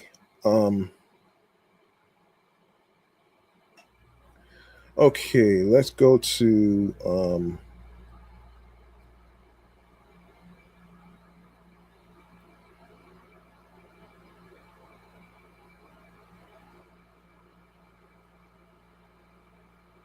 Let's go to. Let me go to another another. Okay. All right. Let's go with Zach Thornton. Navigating through heavy traffic, Zach Thornton keeps on collecting quality outings, and it now has him off to one of the best MLB starts by a Mets pitcher ever. The 24-year-old rookie southpaw limited the NL best Milwaukee Brewers to just one run across 6 innings in the Mets' 3-2 victory, despite allowing 7 hits. His knack for working out of jams, which included innings-ending double plays in the second and sixth, helped lower his 2026 season ERA to 2.88. End quote. That's a really good lineup. Mets interim manager Andy Green said they were set up with a bunch of righties to attack him well. He handled it beautifully. You really can't look for more than 6 strong innings from him. Across his first 10 career big league starts, Thornton has allowed just 18 earned runs. Only his teammate Nolan Lightning McClain, Masato Yoshi, I don't know who that is, Ed Lynch, Jim McAndrew, and Dylan G have allowed fewer runs in their first 10 career starts as full-time starters for the Mets. Every pitcher matters, Thornton said of the biggest lesson he's learned across these 10 starts. Last week, Padres star Fernando Tatis Jr. took me deep on the first pitch of the game, and it's just like every pitch matters from pitch 1 to pitch 90. Tuesday night's gritty performance marked his 8th straight start in which he allowed 3 runs or fewer, owning a 2.42 ERA during that stretch. He allowed a pair of leadoff singles in the third, but wriggled out of it to keep the game scoreless. Then finally broke when William Contreras, who led off the fourth with a double, came in to score on Luis Lara's 2-out single. But he rebounded to retire 6 of the final 8 men he faced, and solo home runs in the 5th and 6th innings by Francisco Lindor and Luis Robert Jr. had him in line for the win.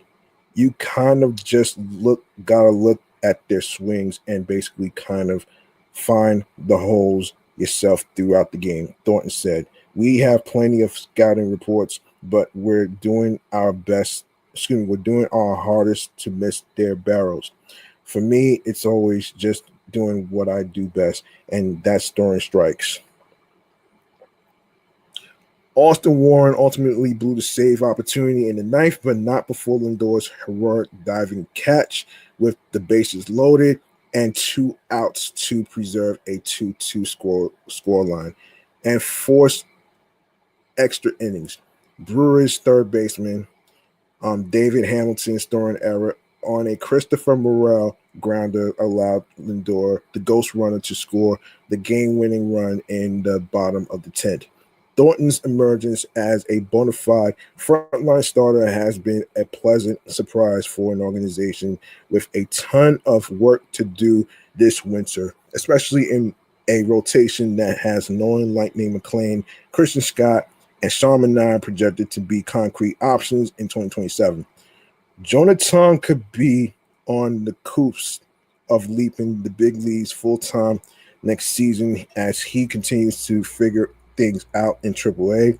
Other top prospects, Jonathan Santucci and Jack Winninger, are brewing down in Syracuse as well.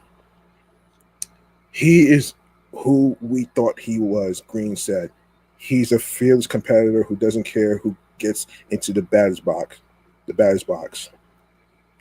He might give up a home run on the first pitch of the game, and then the rest of the game he's going to do what he does. You want guys who are unfazed. You want guys who are unaffected by tough circumstances, and that's what he's been. He's been really, really good. By the way, Max Goodman, speaking of the Mets, he actually took the chance and time to actually, talk to Jonathan during an interview. If you go to Speaking of the Mets podcast YouTube channel page, he posted a video. He uploaded a video of the interview that he did with the minor league players, including Jonathan. So check that out. Subscribe to his channel. Subscribe to his channel. Leave a like.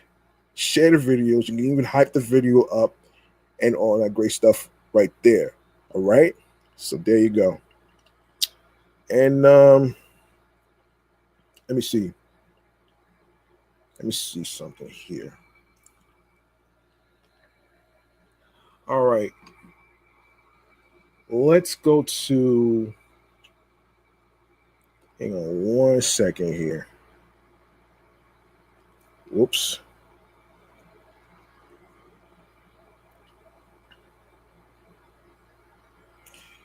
Okay.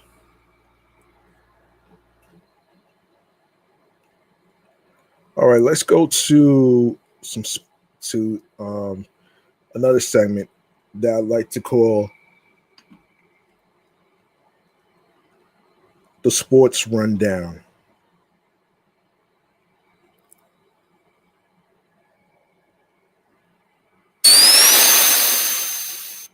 This is a segment where I actually talk about what's going on in the minor leagues as far as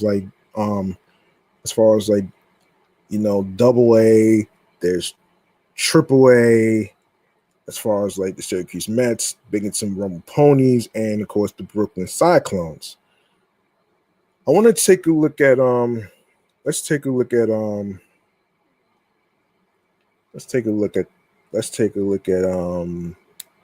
I did see in regards to Mark Vientos. I want to get a look at that as well, actually. I do have it, actually. Let me just see and check something real quick. Let me check something real quick, actually.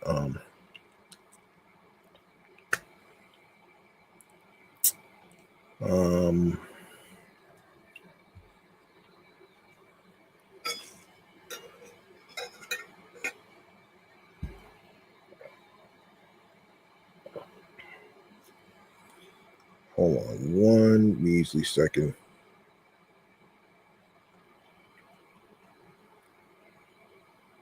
Mm-hmm.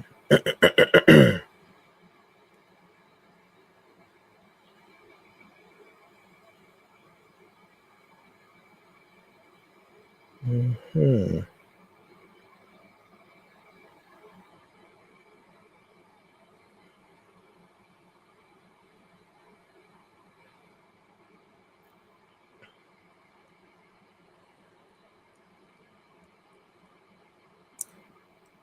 All right.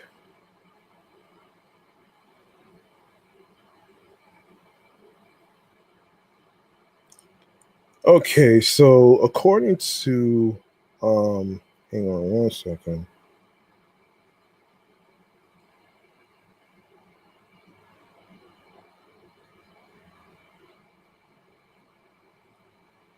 He did hang on. He did hit a home run in the minor leagues, actually. Yeah, he did hit a home run in the minor leagues, if I'm not mistaken. In the minor leagues, actually. So, young Mets slugger Mark Vientos, according to SNY, began his rehab assignment Friday with Double-A Binghamton. Vientos took 3 at-bats, starting as the team's DH, finishing 0 for 2 with a walk and 2 strikeouts. It's the first time Vientos has seen the field since fracturing his right hand after being hit by a pitch back on July 9th. In 73 games this season, Vientos is slashing 211, 256, 388 with an OPS of 644 to go along with 11 home runs and 35 RBIs. In that same game, Mets number one prospect Jefferson Rojas had himself a day. The infielder went 2 for 5 with 3 RBIs, two coming off his third home run in the Mets organization. The third RBI was on a single that gave the Rumble Ponies a 5-0 lead. Rojas has played 14 games in Biggerton and is slashing 281, 328, 544 with an OPS of 872. Weninger unhittable in Syracuse for AAA Syracuse. Jack Weninger had his best start in quite some time. Yeah, quite some time. The right-hander threw 5 hitless innings, walking 2 batters and striking out 6. Weninger, the organization's number 11 prospect, has a tough first season in AAA. Even with the hitless outing, his ERA sits at 4.17 with a 1.38 whip. However, Friday is the second of back-to-back solid outings for the once-touted prospect. In his last start, Weninger struck out 8 batters in 5 innings of 2-run baseball. On the offensive side, Syracuse received contributions from up and down the lineup. Nick Morabito went 1 for 5 with an RBI, while Billy Amick came into score in his 4 at-bats. Emilian Petre went 1 for 4 with a walk, while Ronnie Mauricio drove in a run and finished 2 for 4. Hayden Sanger was perfect at the plate, going 2 for 2 with 2 walks and driving in a run. All right, let's go to what's going on in let me see. What's going on in the minors? Let me see if I can actually okay.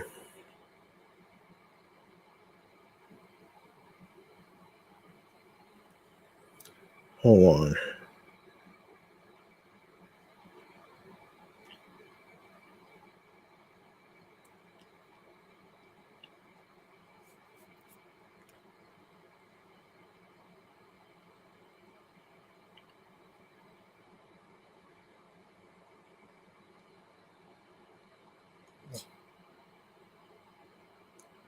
All right. Home Truist Park has a reputation for being a launching pad for baseballs, and on Friday evening, it certainly lived up to expectations as Brooklyn defeated the Asheville Tourists by the score of 16-12. The 16 runs and 20 hits both marked season highs for the Cyclones, and the two teams combined for a whopping 28 runs and 34 hits, including 9 doubles and 5 home runs. 7 different Cyclones had multi-hit games, including Aiden Smith, John Smith III, Chase Meggers, and Jonathan Henriquez, who all had 3 hits apiece.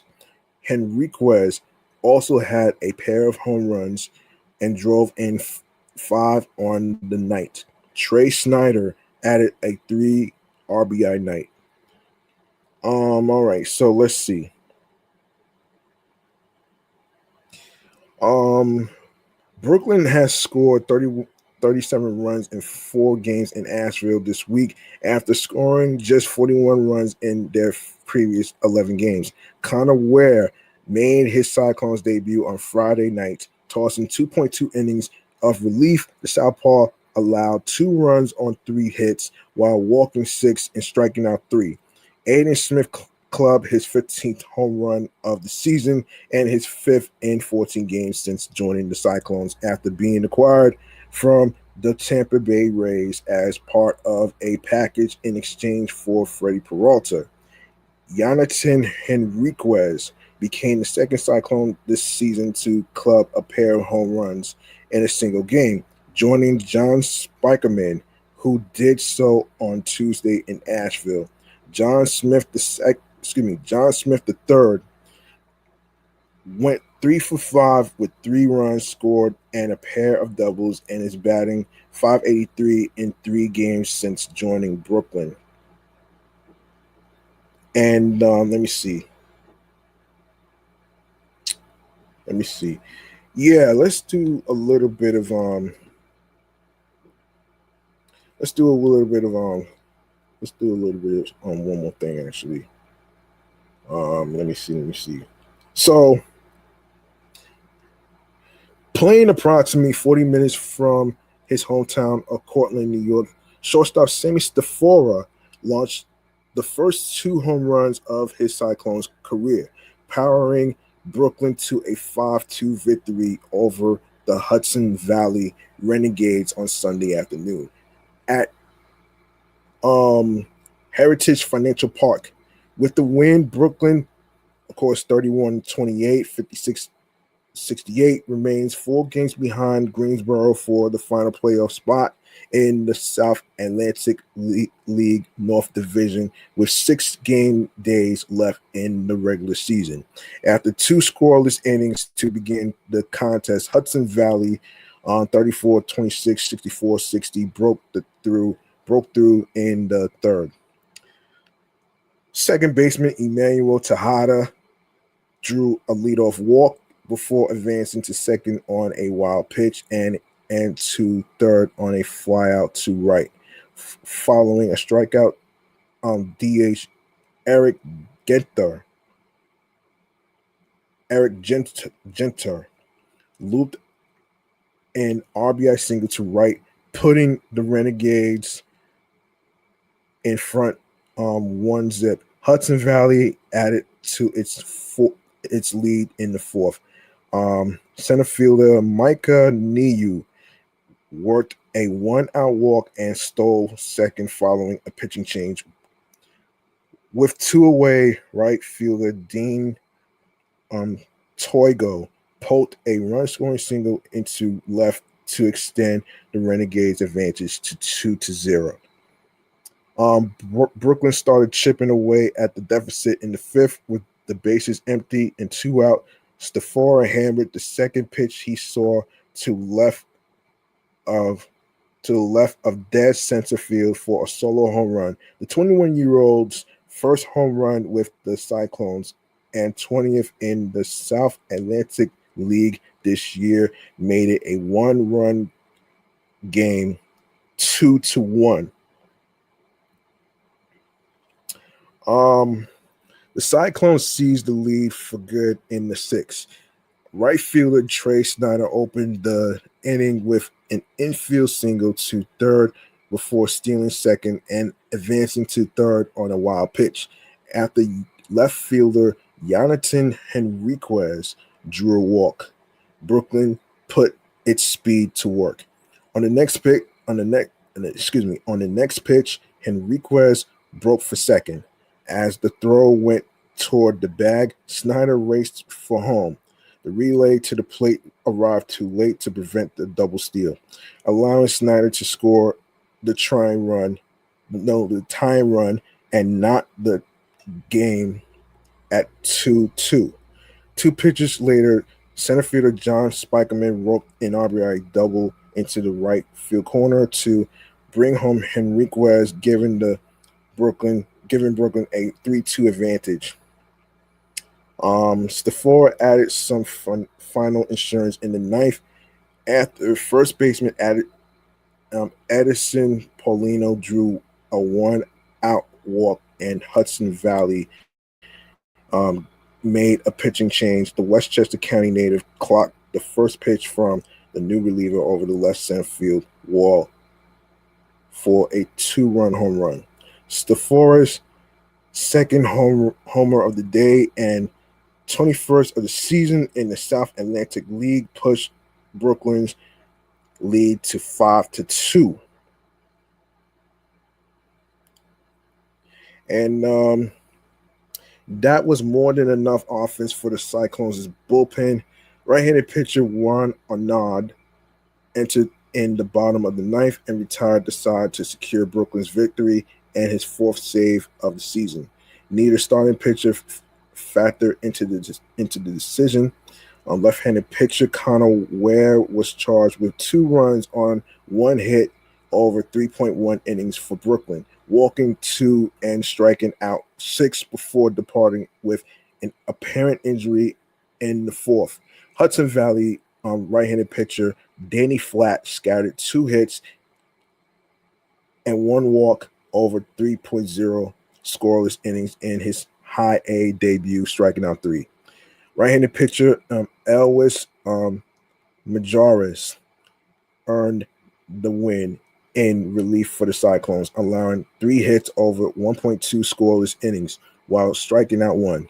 Overall, Majares, right-handed pitcher Ryan Dollar, just like money. Left-handed pitcher Gregory Lewis and Arnard combined to pitch 5.2 innings of 4-hit shutout relief to close out Brooklyn's come-from-behind victory. Right-handed pitcher Jose M. Rodriguez was charged with the blown save and loss for Hudson Valley after allowing 2 runs on 2 hits over 2.0 innings. He walked 2 and struck out 1. So there you go right there.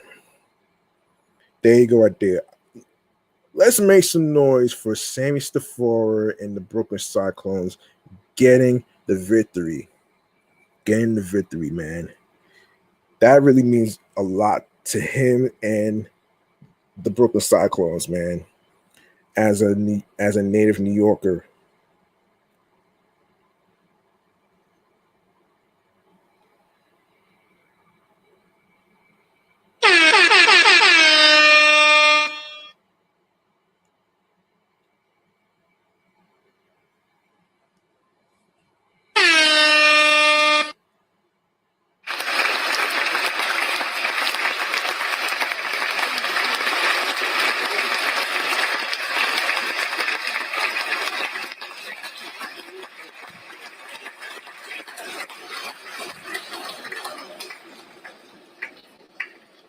All right, I want to remind y'all about the Mets schedule and all that stuff. So I want to remind y'all about what's going on with the Mets. So tomorrow night, the Mets go against the Rays. They're going to be in Tampa Bay on a road trip. So New York Mets versus the Rays. Game matchup starts up at 6:40 p.m. on SNY. September 1st, Mets versus the Rays, 6:40 p.m. on SNY, followed by September 2nd, same time, 6:40 p.m. on SNY. Friday, September 4th, Giants versus the New York Mets at 7:10 p.m. on Pix 11. Saturday, September 5th, Giants versus the New York Mets, 4:10 p.m. on SNY. And, of course, Sunday, September 6th, Giants versus the New York Mets at 1:40 p.m. on SNY. Of course, Monday, September 7th, the New York Mets versus the Marlins, 1:10 p.m. on Monday on SNY. Tuesday, September the 8th, the New York Mets versus the Marlins, Miami Marlins to be exact, 6:40 p.m. on SNY. Wednesday, September 9th, New York Mets versus the Marlins, 6:40 p.m. on SNY. Friday, September 11th, the Mets versus another Subway Series, the New York Mets versus the New York Yankees, 7:05 p.m. on Pix 11. Saturday, September 12th, New York Mets versus the Yankees, 1:35 p.m. on SNY, followed by Sunday, September 13th, New York Mets versus the Yankees at 1:35 p.m. on SNY. Monday, September 14th, Orioles versus the New York Mets, 7:10 p.m. on SNY. September 15th, Tuesday, Orioles versus the New York Mets, 7:10 p.m. on SNY. And, of course, Wednesday, September 16th, Orioles versus the New York Mets at 7:10 p.m. on ESPN. Okay. I want to let you know who's going to be pitching in tomorrow's game action.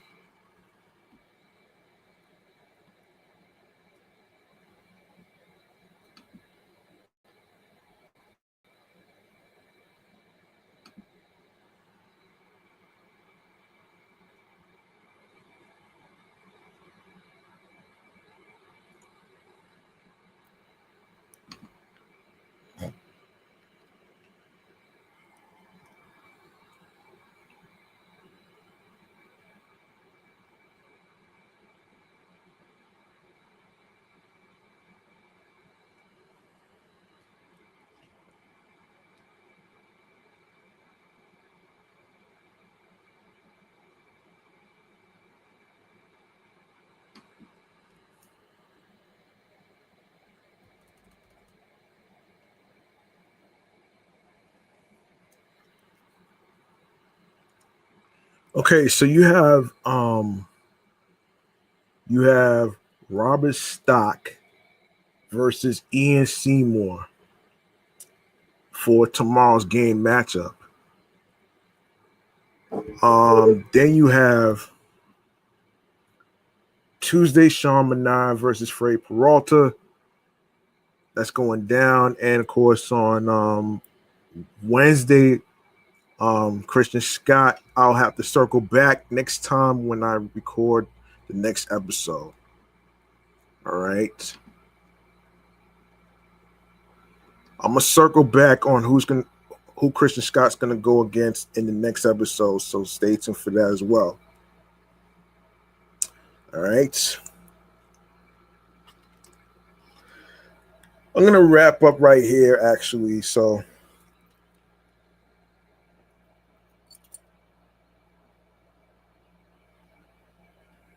hold on. I'm gonna wrap up here, actually. So I don't.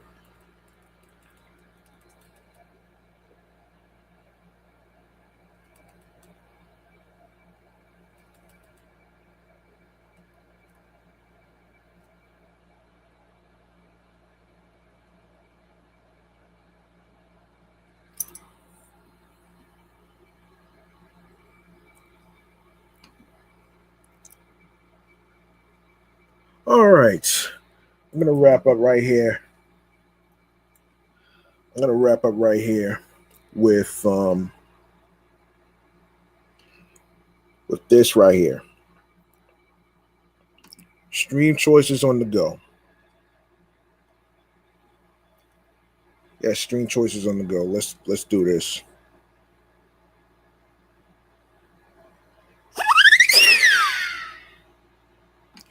Okay, make sure you follow the Sports Edition Show, excellent Fun Vibrant Talks podcast, alongside with Facebook, Bluesky Social, Threads, and Instagram. The same goes for my other podcast shows that I do, which is my entertainment review show, Meticulous Vibe Juice Podcast. Also on the same social media platforms. And of course, the same goes for my comedy Off the Meat Rack Chains New York Avenue podcast. That's also on there as well. So you can also follow your host with the most, G Money Stacks 555 in Queens, New York, on Threads and Instagram. All right. And also be sure to click on that subscribe button on the YouTube channel, on the sports YouTube channel page of Excellent Fun Vibrant Talks podcast. Leave a like and a comment. Share your thoughts in the comment section on these sports topics that I've been uncovering today and previous episodes whatsoever.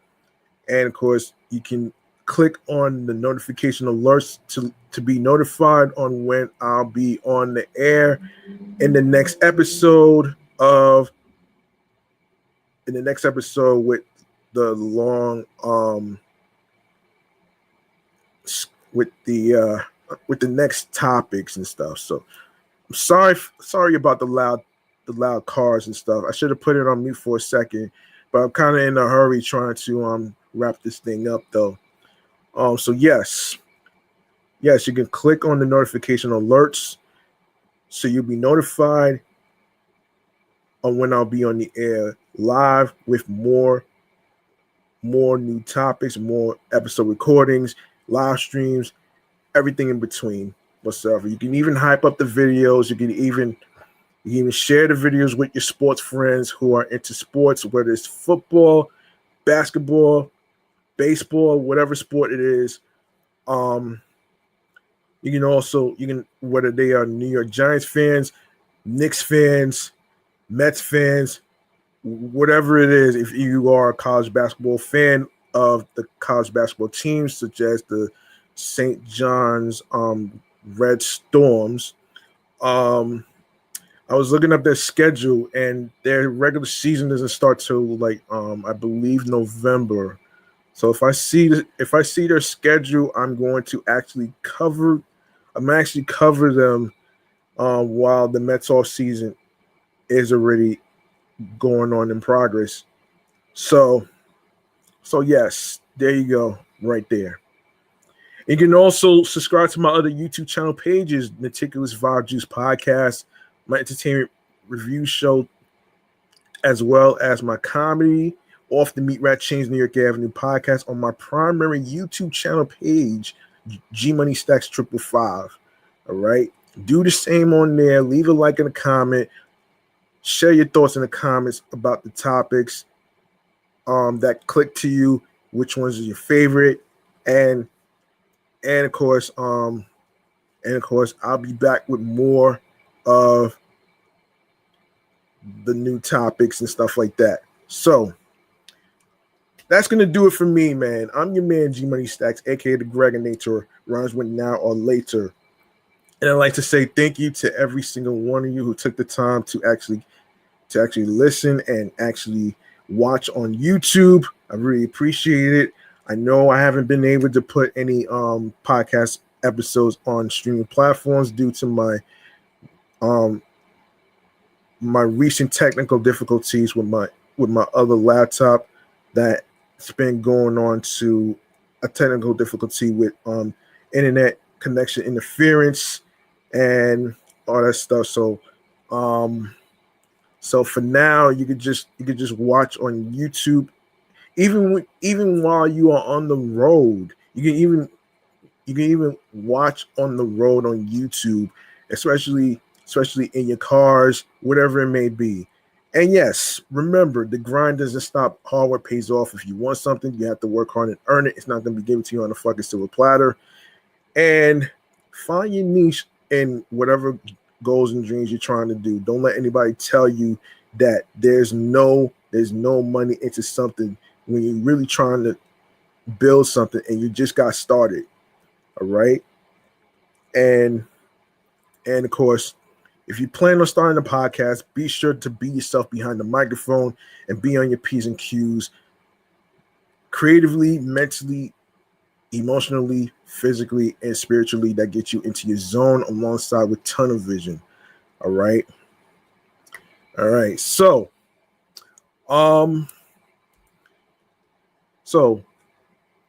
peace and one love. Stay tuned for more new sports topics in the next episode, as far as like the next live stream podcast recording. And in the words of Ken Stars, of course, make sure you tune in every Saturday on Hot 97's Tri-State of Mind, every Saturday at 10 to 11 a.m. in the morning on Hot 97. And a quick reminder before I get off the air, the NFL regular season starts on Wednesday, September the 7th. No, excuse me. Wednesday, September the 9th of this year. And, of course, all the teams are going to be playing, including the New York Giants. Hopefully, I'll have to look up their schedule, actually, and then circle back, actually. So, September the 9th, is when the NFL regular season starts. Mark your calendars. While the Mets' season is going to be going down after they play against the Washington Nationals, all right? Yes. So, yes, football season is around the corner, even though the Mets baseball season is going to be over. That doesn't mean I'm going to stop covering other sports like football, basketball, not to mention college basketball, which I will be covering as well. So don't worry. There's going to be more sports action, more sports in college basketball, including the St. John Red Storms, including the New York Knicks, and of course, Big Blue of the New York Giants. So don't worry. Just because baseball season is going to be over doesn't mean that this sports podcast is going to be over too. So stick around with me. All right. So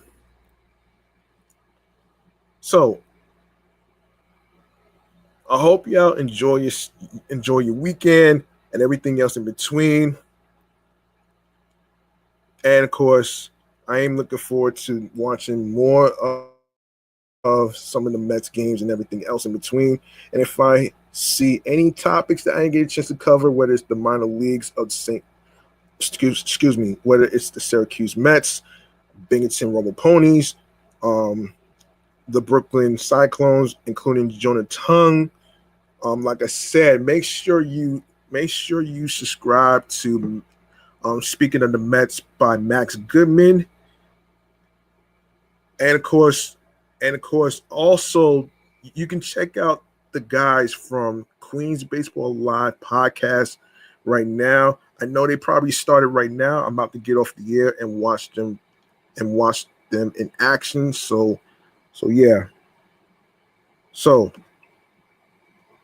enjoy yourselves. Enjoy the rest of your Sunday night. And have a good night, everybody.